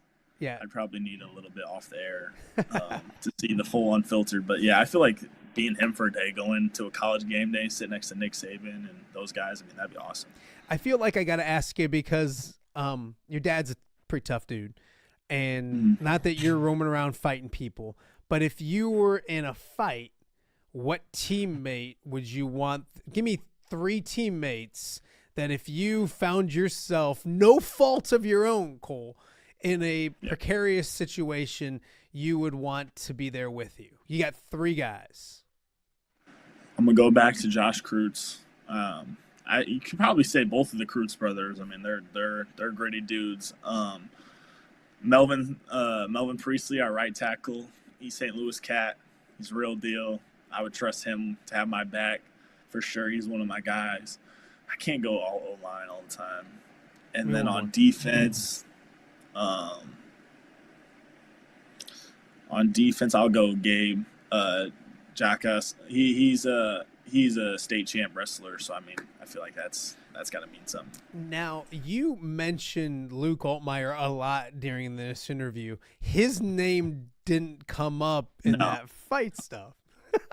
No, I would never, ever want to be an alley stuck with Luke. Not kidding, but he's super athletic, and which doesn't, you know, mean a lot in fighting, but I will give it to him. He's super athletic, and I think people get caught off guard with how quick and fast he is.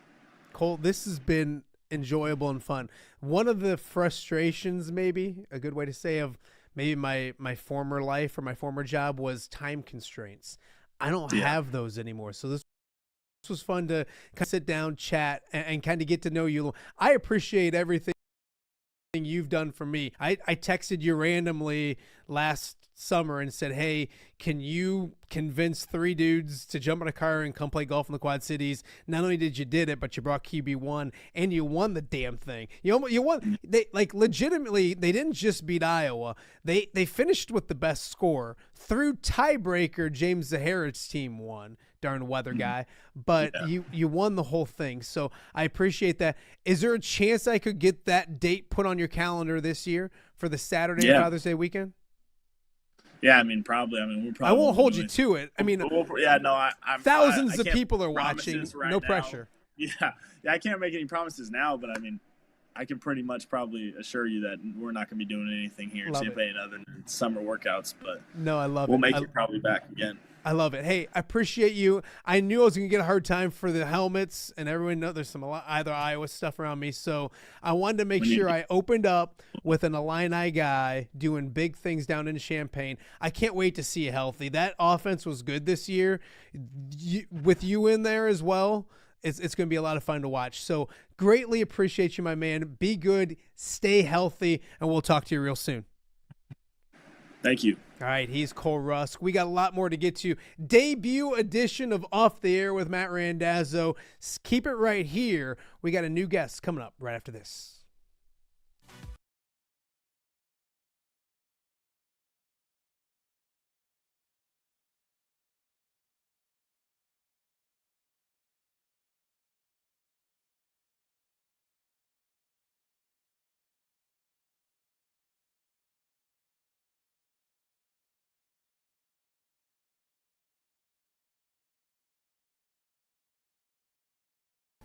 Hello, Dan Pearson here of FCA.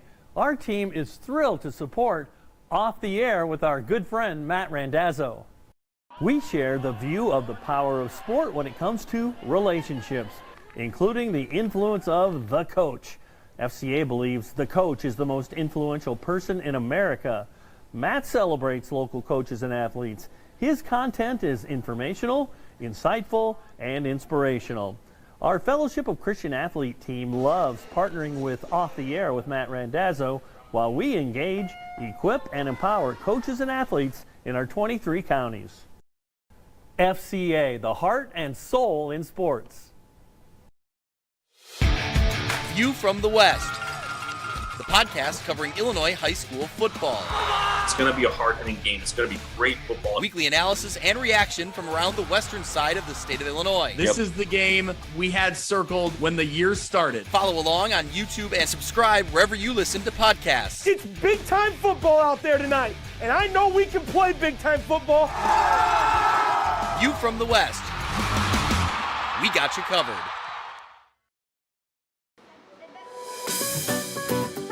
Are you looking for the Quad City's best chips and salsa? There's only one dude to turn to. Snoop. Hand-cut chips, fried fresh with that crunch you've come to love. And the most addicting salsa with delicious fresh ingredients each and every time. Pick up your chips and salsa, queso, enchiladas, and much more at the Stern Center in Rock Island. To place your order, simply call the man himself. It's Snoop at 309-314-8197 and find out for yourself what the rest of the Quad Cities already loves.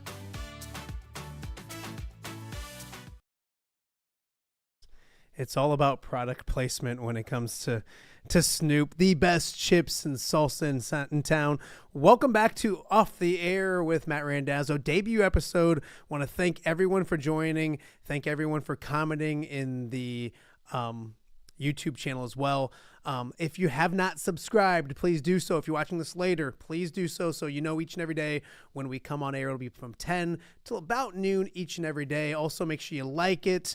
Also, comment, rate it. All those good things help me out big time. So super excited. We want to thank Pat Anger already for being here. Cole Rusk, an awesome young man. We want to thank him for doing that interview as well. Hopefully he'll be golfing with us at the Guy Randazzo Memorial Golf Outing anytime, or I should say once again this summer as well. Great guests coming up the rest of the week. Chase and Randall will join us tomorrow. Brock Harding later in the week. Jess Settles later in the week. Andrew Lehman later in the week. Greg Armstrong. So much to get to. Week 1 of Off the Air, and I'm gonna get to the point where I'm gonna just say Off the Air and not say Off the Air with Matt Randazzo, especially if my name's on the screen and you can see me, and we don't need a lot of me. And one person that knows that there can be too much Matt Randazzo in this world is my next guest, John Marks joins me now, and I wasn't going to do a debut episode without having this guy in studio with me. And when I say in studio, it's awesome because it's my stinking loft. So, but it's a studio nonetheless. But first and foremost, I got to thank him. I kind of said the same thing about Pat Anger, but no guy has helped me out more when it's come to this switch to all these things than this guy. Thinking about it in August and September, always there to listen to me, all that kind of stuff. Lost my old man like 12 years ago, and this guy has stepped in more than adequately. Nobody can replace the guy Randazzo, but always appreciate everything you've done for me. And here we are. We did it. I did it, I guess. Would you please tell Andrew Lehman that I have my shoes on? Yes, I will. I'm going to make sure I got you mic'd up. In fact, yes. So say that again, because of course that's a technical side. I know, and we're all, oh my goodness, proud of you, first of all, and thank you for the, that's his highest honor as I could get is being referenced to Guy Randazzo, great man.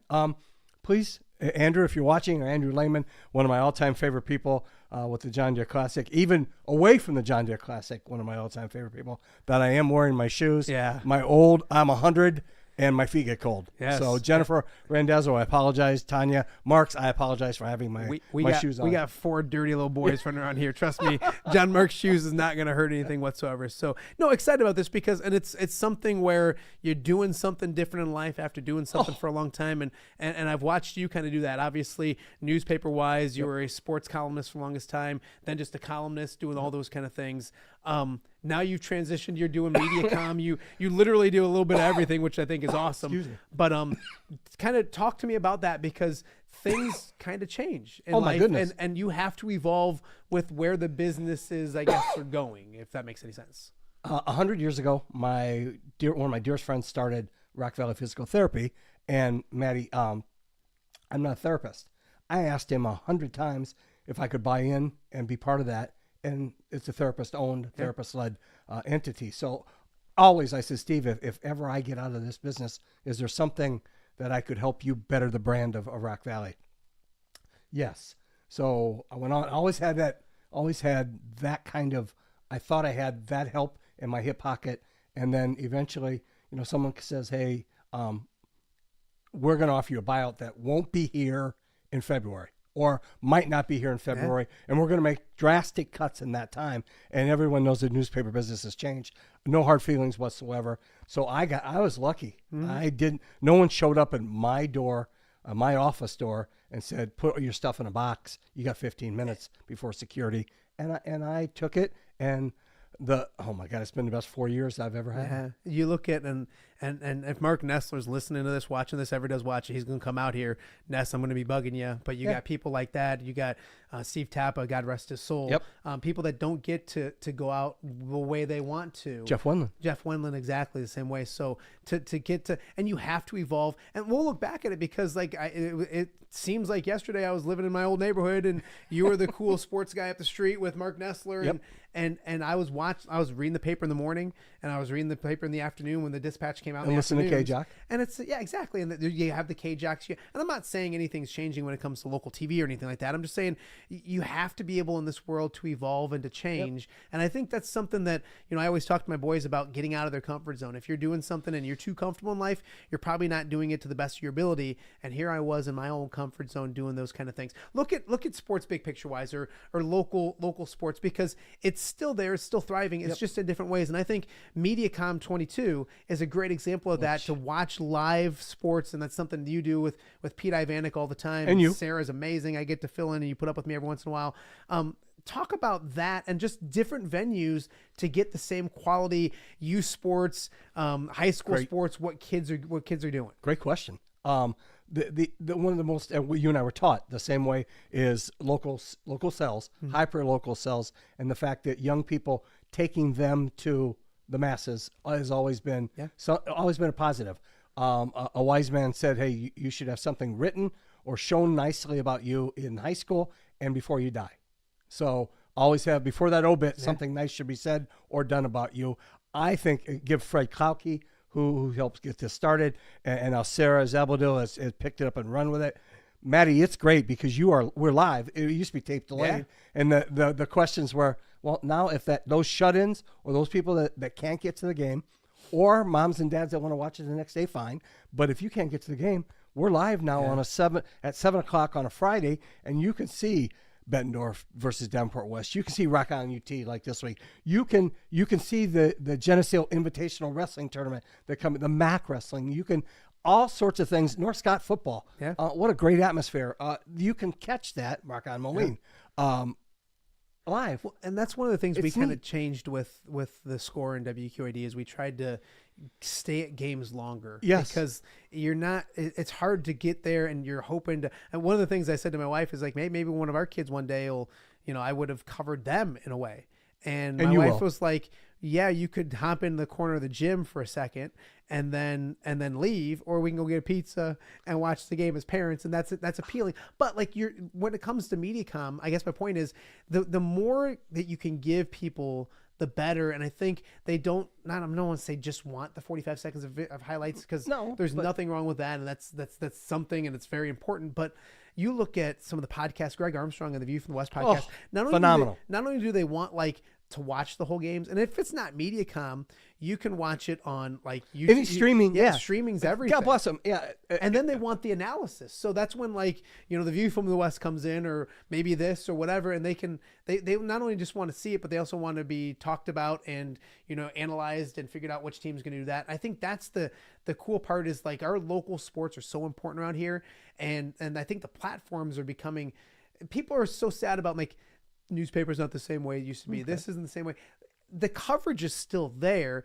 It's just on different platforms. And the other part of that is, I believe moms, dads, aunts, uncles, everybody wants a little opinion thrown in, not just the bland facts. Yeah. I think we've grown we've come to as a society. Now, this is the same guy who always his favorite thing when I'm calling basketball with him is use your left hand. Like it's okay to to critique a little bit. Always.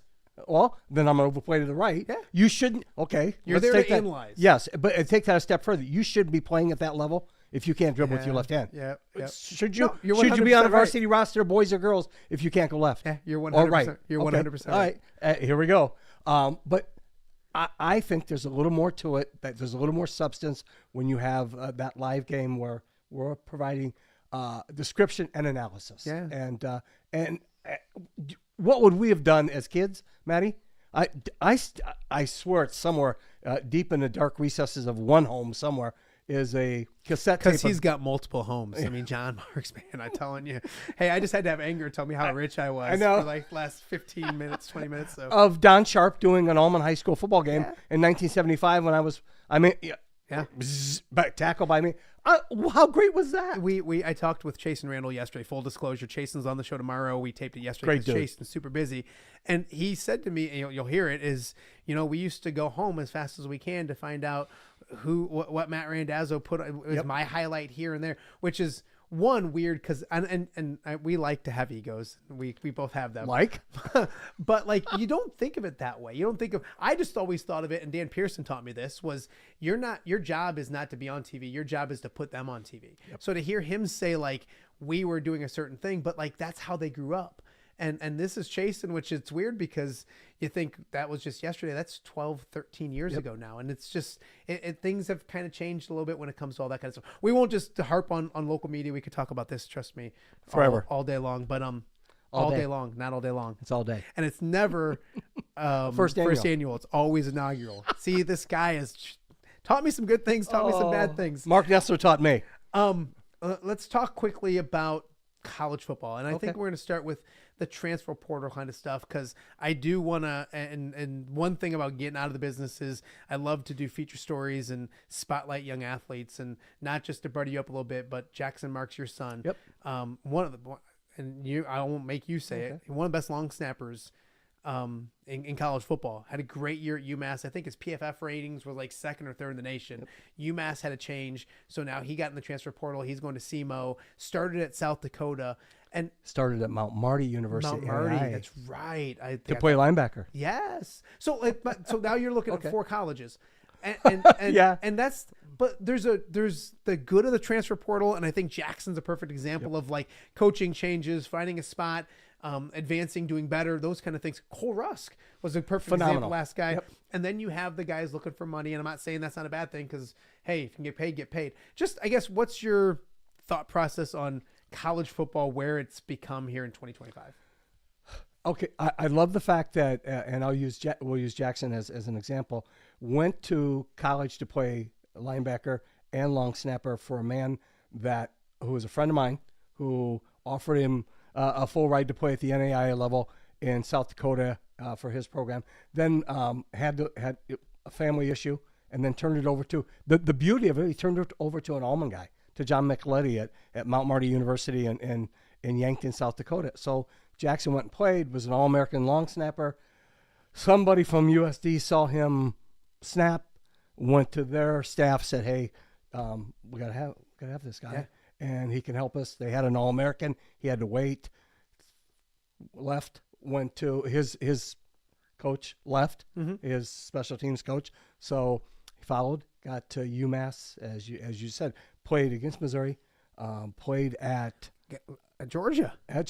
Played at Mississippi. Now, Georgia, if you're a Georgia fan, listen, 95,000 of the nicest people, Matt, I've ever run across in my life. Georgia. Mississippi State, they just soon hang me from the highest tree.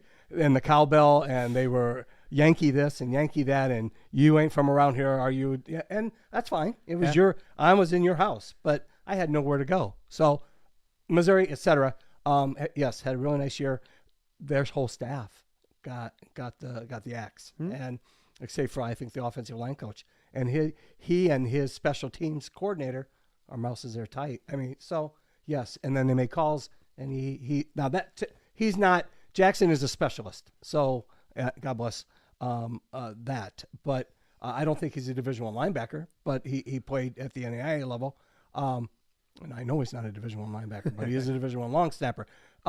Opportunities have arisen for him for Tanya and I to save thousands of dollars, and I'm forever grateful for the portal because I'm going to buy a new car in the fall because of things we've had, because he's got all this money and nothing to do with it. We've got you're going to find out. No, I get you. That if he was free at as a freshman in college. Yeah, you plan to do one thing and it can now. And and he wants to go to grad school. So the money we've saved, Matt, I think we can help him finish grad school. So that's the transfer portal good of it. Good. Yep. And Cole Rusk is a good example. Oh my, of that absolutely. Too. The Rusty Van Wessingen Jr. Absolutely. So I love those kind of stories. What about the stories of a guy just looking for? I mean, I get it because I in my opinion, there's some people are the most money they're gonna make is between 18 and 22 years old. Yep. Some of these guys, in their entire lives. So I get that part of it. It just makes college football different, doesn't it? And if you notice the press conference that Coach Ferentz, who you and I both have the greatest respect for, there's a lot of dirtballs at college football. He's not. Yeah. The press conference he had before the bowl game, trying to navigate. Are we going to bring guys in for depth? Are we going to do this? How do we work the portal? Here's somebody who's been at one place longer than anybody in college football, and the portal is driving him. The landscape that is college football today is driving him bonkers. You can tell. Wonderful man. High character.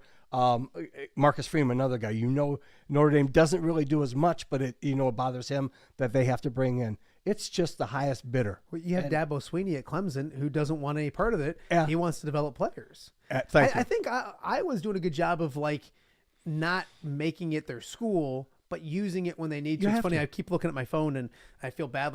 But there's supposedly maybe some transfer news with the Gronowski kid from South Dakota, I think it is. South Dakota State. One of the two. South Dakota State. And might be breaking. So, in fact, I'm looking at the... Is he going to go to Iowa? No, I mean, I'm waiting to find out and all that. Not that I know or anything like that, but somebody jokingly said, and I can't find it now, that he's going to commit to Iowa Live on Off the Air, which would be great. If he wanted to ever come do that, that'd be outstanding. But by the way, Thomas Smith says Coach Mark's the GOAT. Pump the brakes, Coach Smith. Coach Smith, they don't make him... No. Talk about somebody who has... a game plan for life and doing things the right way and building a program. There's the dude right He there. does. I agree with all phenomenal. that. But we got to be careful because everybody's going to quit watching because we're going to get all Alleman. Okay. Yeah, I know. 2 Alleman guys. And more, yeah. So, okay, let's go back. The portal, And the other part of it is there's no guarantee in you being a fan that you'll play on Sunday.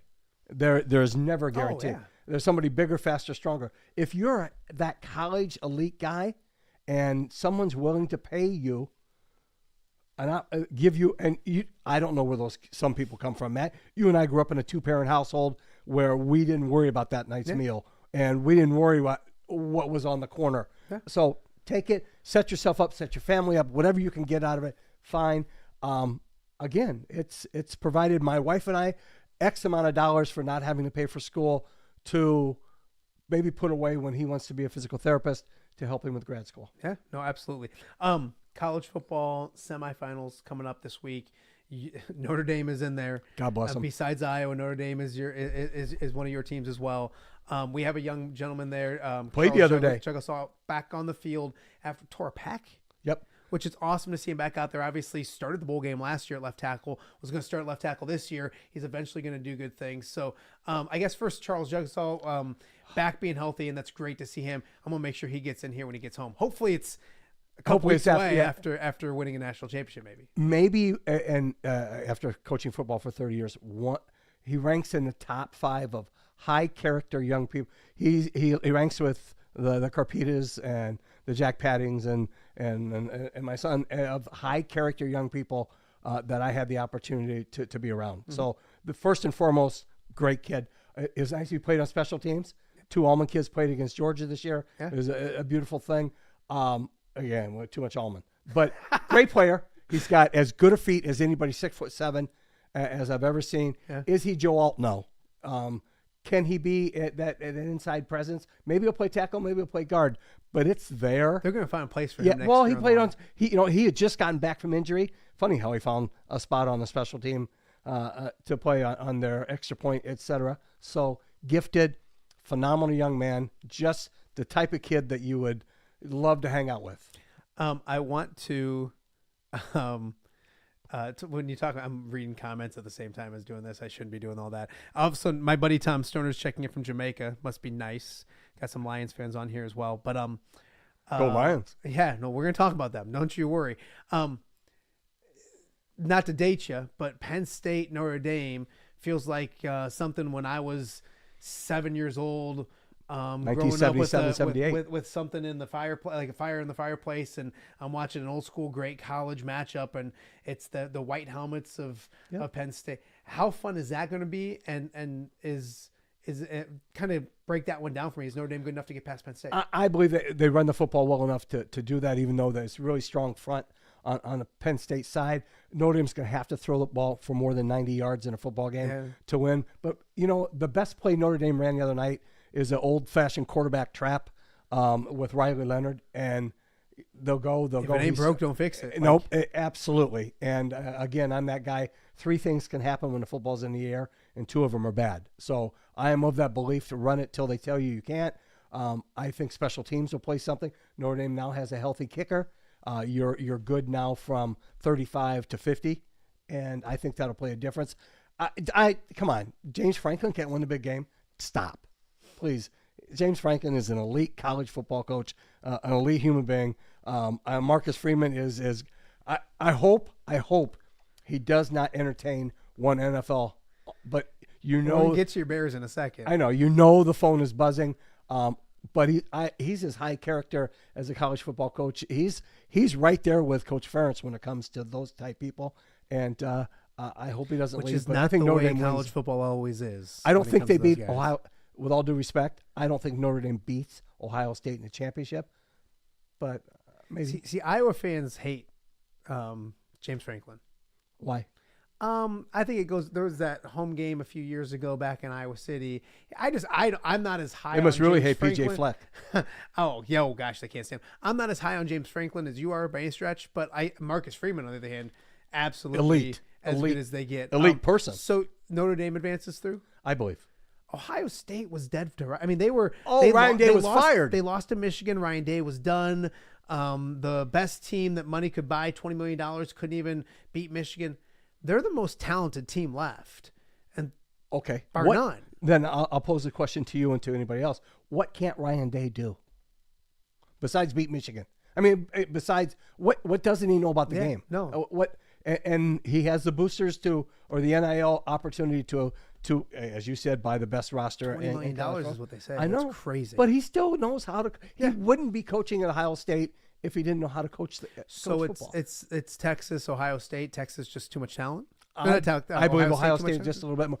Sarkisian, offensive genius, just the mad wizard. I think they get conservative once they let up against Arizona State and let them back in a football game, and just didn't take that. Once you rip someone's head off, you're supposed to, bury him. I don't think they did. So Notre Dame, Ohio State. I think Ohio State. Kevin Corrigan, I apologize, all my Notre Dame buddies. I think Ohio State wins the national championship. I honestly, I may be financially invested in them from the beginning of the playoffs because they were the 9 seed or the 8 seed, but they had the most talent in college football. If they figure it out, they figure it out. And no offense to the SEC, but Tennessee didn't worry me with them at all. And honestly, we just talked with Anger earlier in the show. The Big Ten, and it's not. It was always so top heavy before, but now you got Illinois beating South Carolina. Yes, I know Missouri lost Iowa in a really close competitive football game, and then there was a few other. Alabama loses to Michigan beats them. So I think the rest of the conference is maybe catching up, and we talked about this a little bit earlier on. But I think the biggest thing is that if you're an Illinois fan, if you're an Iowa fan, if you're an Iowa State fan, like the college football playoffs should be a realistic goal. And I mean that for Illinois. And Brett Bielema, what he's done, and the fact that I loved when he was getting cranky and the sideline stuff. Absolutely. That program has a personality for the first time in 25 years. So what happens when Coach Ferentz retires and Bielema takes the Iowa job? Don't give me the Seth Wallace, maybe LeVar. Don't give me the Seth Wallace. Don't play that. Where'd Brett Bielema play college football? Brett Bielema would run across the 74 or the 280 bridge as fast as he can to go coach at Iowa if it came about. Yep. I don't know if it'll come about. I don't know. I do think the guys that you just mentioned are viable candidates. Without a doubt. But if he keeps rolling in Champaign, if he wins 9 games next year, it's amazing how does Illinois have a Hanson Football Center? As elegant as. I'm just saying Bielema would take it in a minute. Okay. I don't know if Bielema gets the offer. Yeah. That's what I mean. That's nothing against Seth Wallace or LeVar. Yeah, I just think that LeVar Woods, who's a great man. It's going to be an interesting job for when Kirk wants to be done with it. And that's the best part about him is you talk to him and he is as sharp and as energetic as he was when I first interviewed him 25 years ago. Which was a great intro that day you did sit down and have a chat with him. You both look pretty good back then. Yeah, back then. Yeah. He's great. He's aging better than Johnny, I keep on thank God I hate headphones because there's nothing back there anymore. I've been there. I didn't lose it till 45. My gosh. Well, I'm 45. It's happening. See ya. Well, I tell my wife all the time, I'm like a 6, but you put the headphones on, I'm a 10. You get rid of these ears and I'm ready to rock. People should wear them just as commonplace. Oh my God. NFL football. It's Black Monday. No firings in Chicago because it happened a while ago and it needed to happen a while ago. They beat the Packers for the first time in forever. That doesn't do anything with Thomas Brown. If you're Bears brass, first off, bless your heart. Second, where do you go from here? You clean Thomas Jones Brown, excuse me. Been a long morning. Will find a wonderful quarterbacks coach, offensive coordinator position in the NFL in the next year. Yeah. Or next 3 months. Yep. Okay. Gifted. Do I think he's ready to lead an NFL team? I don't think so. But he certainly did do great work in Chicago. Now, are you asking me who's the heck? Yeah. I mean, okay.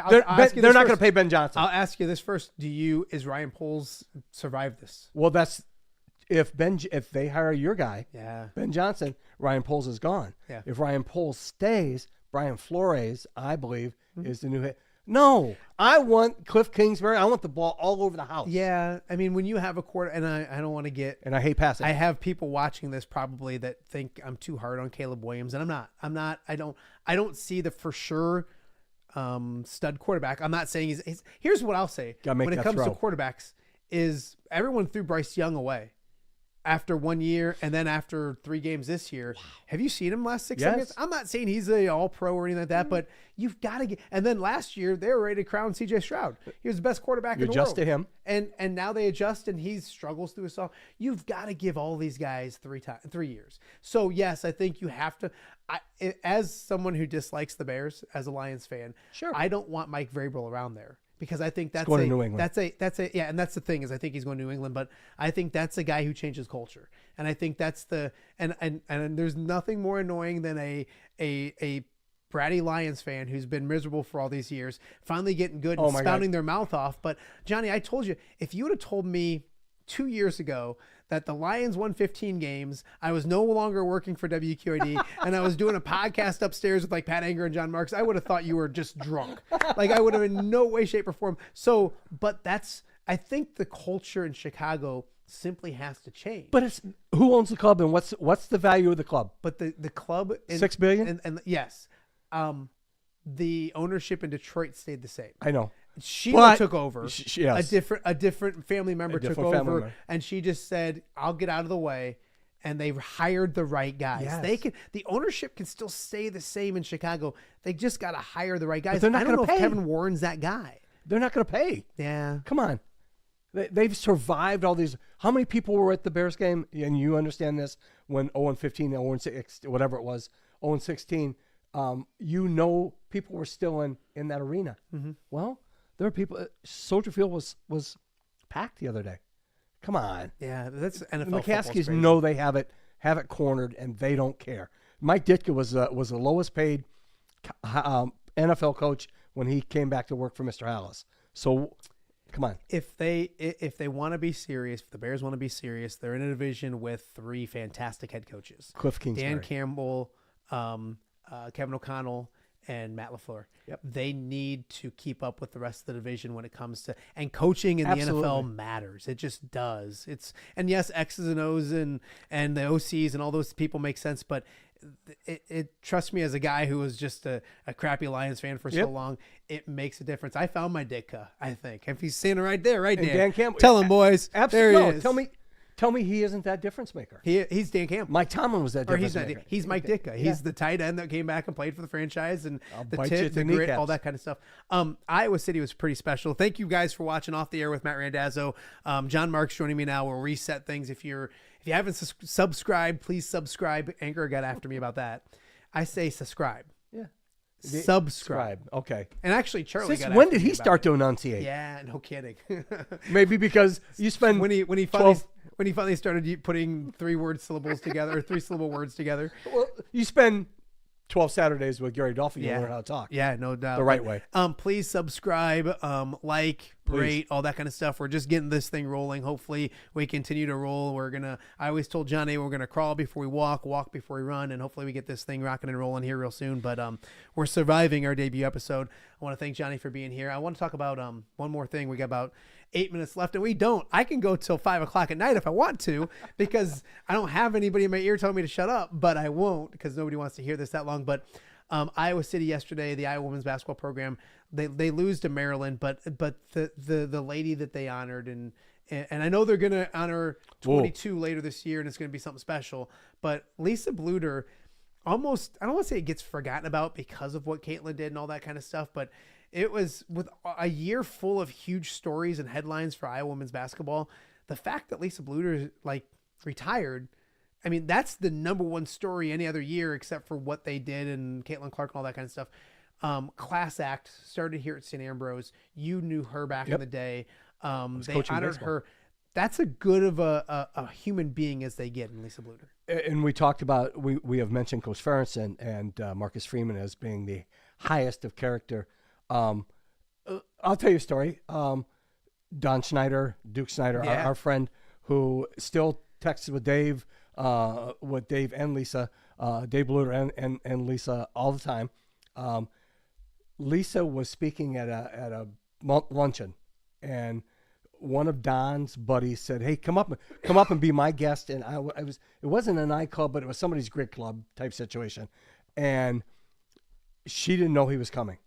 And she began her talk, and then after they all convened, she turned around, and then she saw she should do this in press conferences. I want everybody to see my. And she stopped everything, and this is the kind of person she is. She stopped everything and said, "Look, I want to introduce somebody who helped me get to where I'm standing here today. My great friend Don." We all called him. Yeah. We don't call him Don. It's Duke Snyder, and brought tears in his eyes. Yeah. But that she doesn't forget that stuff. That's her, Matt. She's first of all an amazing human being. Second of all, she can flat out coach.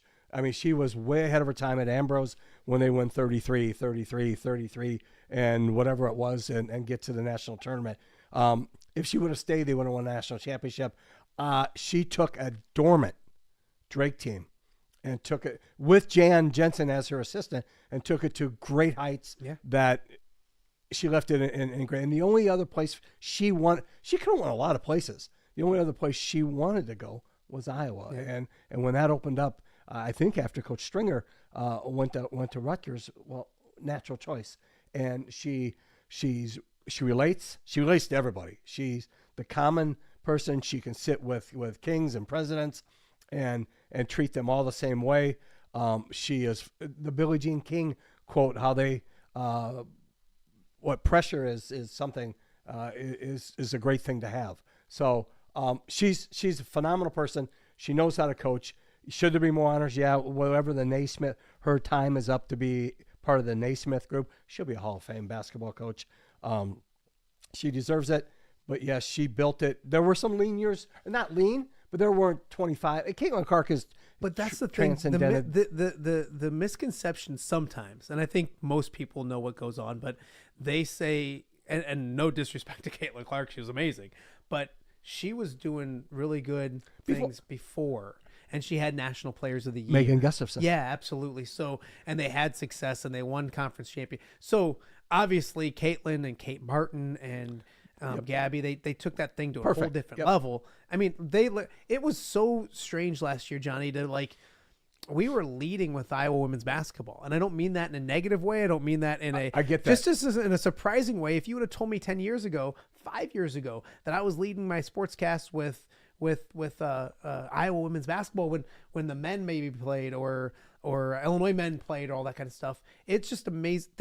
They were the Beatles, in my opinion. They had a Beatles-like aura to them last year. Rob Brooks called it the Bulls. Yes. They will do a last dance on Iowa women's basketball in 20 years, and I'm going to watch the heck out of it when they do. So I think that's the case. But I think Caitlin Clark is amazing, but Lisa Bluter was doing great things at Iowa before Caitlin got there. Different level when Caitlin got there, but don't forget that she could coach. Generational coach and meets generational player who decides to play for you, and then you take it to the next level. But yes, phenomenal long before and Caitlin Clark, if she was sitting here, would tell you the same thing, Matt. Yeah. Which I should say, coming up tomorrow, Caitlin Clark will be. No, man, how great would that be? But she allowed. It's not new heights. To me, they're like, you should get Caitlin Clark. I'm like, yeah, I should. Yep, can't do that, but she took it to another level. Yeah. But here's the other thing that tells you something about Lisa Bluter and Jan Jensen and that staff, Fitzpatrick, etc., and Caitlin Clark. Caitlin Clark didn't need to really be coached. She allowed herself to be coached by those people and grew as a player because of those people as well. These are just conversations that Johnny and I have all the time. Thank you for listening to us have these conversations. Couple of housekeeping things. 5 shows this week. This was the first 4 more to get to. Tomorrow, Tom Kakert will be in studio with me. Hawkeye Report, good friend. Chase and Randall will join the show. We talk about getting to know young people in this profession that we've had. Wow. They get no better than that young man. Still playing professional basketball right now. Just got traded from the Iowa Wolves to the Sacramento G League team. I talked to him the other day, and he went from Mexico because he's doing some FIBA USA basketball to Des Moines, to Phoenix, Portland. Eventually he's going to go back to the Bay Area. So can't wait to have Chasen with me tomorrow. We'll have that. Also later in the week, Jess Settles. No greater dude than Jess Settles. He's going to call the Iowa State game on Tuesday, and then he'll be with us on Wednesday so he can go over the Iowa game on Tuesday. Iowa State plays on Tuesday, and then we can preview Illinois that does Tuesday night. So Andrew Lehman later in the week as well. Greg Armstrong. So much to get to. I'm going to work on Gary Thrapp. That's what I'm going to work on today. Good dude. See, there's the girls shootout. The IH Mississippi Valley Credit Union girls shootout is this weekend. Would love to have him chat about that as well. So a lot to get to throughout the week. We want to thank you guys for joining us for this first episode. If you missed it, it lives on YouTube. We'll also get it up to the podcasting platforms as well. And I can't leave without. People joked about the date that I picked being January 6th, and I'm not going to get into all that. But the other reason it's certified. The other reason it's January 6th is because it fell on a Monday, but it's also my youngest birthday. So Carson turns 8 today. Oh. He's living the great life. He had breakfast in bed already. He's going to Happy Joe's, I think, right now. He's got dinner plans. So happy third birthday to my baby. He's 8, which is crazy because it seems like he was born the other day. And then I said thank yous to Pat Anger and John Marks and all this kind of stuff. But I'm getting to do this because I have the best wife in the world. And there's no reason that she's like, hey, why don't you go ahead and stop doing what you've done for 25 years and let your buddies come over and talk about sports in the house. Yeah, exactly. So she's been great. She is great. She's the GOAT. So and most importantly, thank you guys for watching so much. We'll be back tomorrow, like I said, with Tom Kakert and Jason Randall. And tell your friends about us. See if we can get something going right here in the Quad Cities. Thanks so much for watching.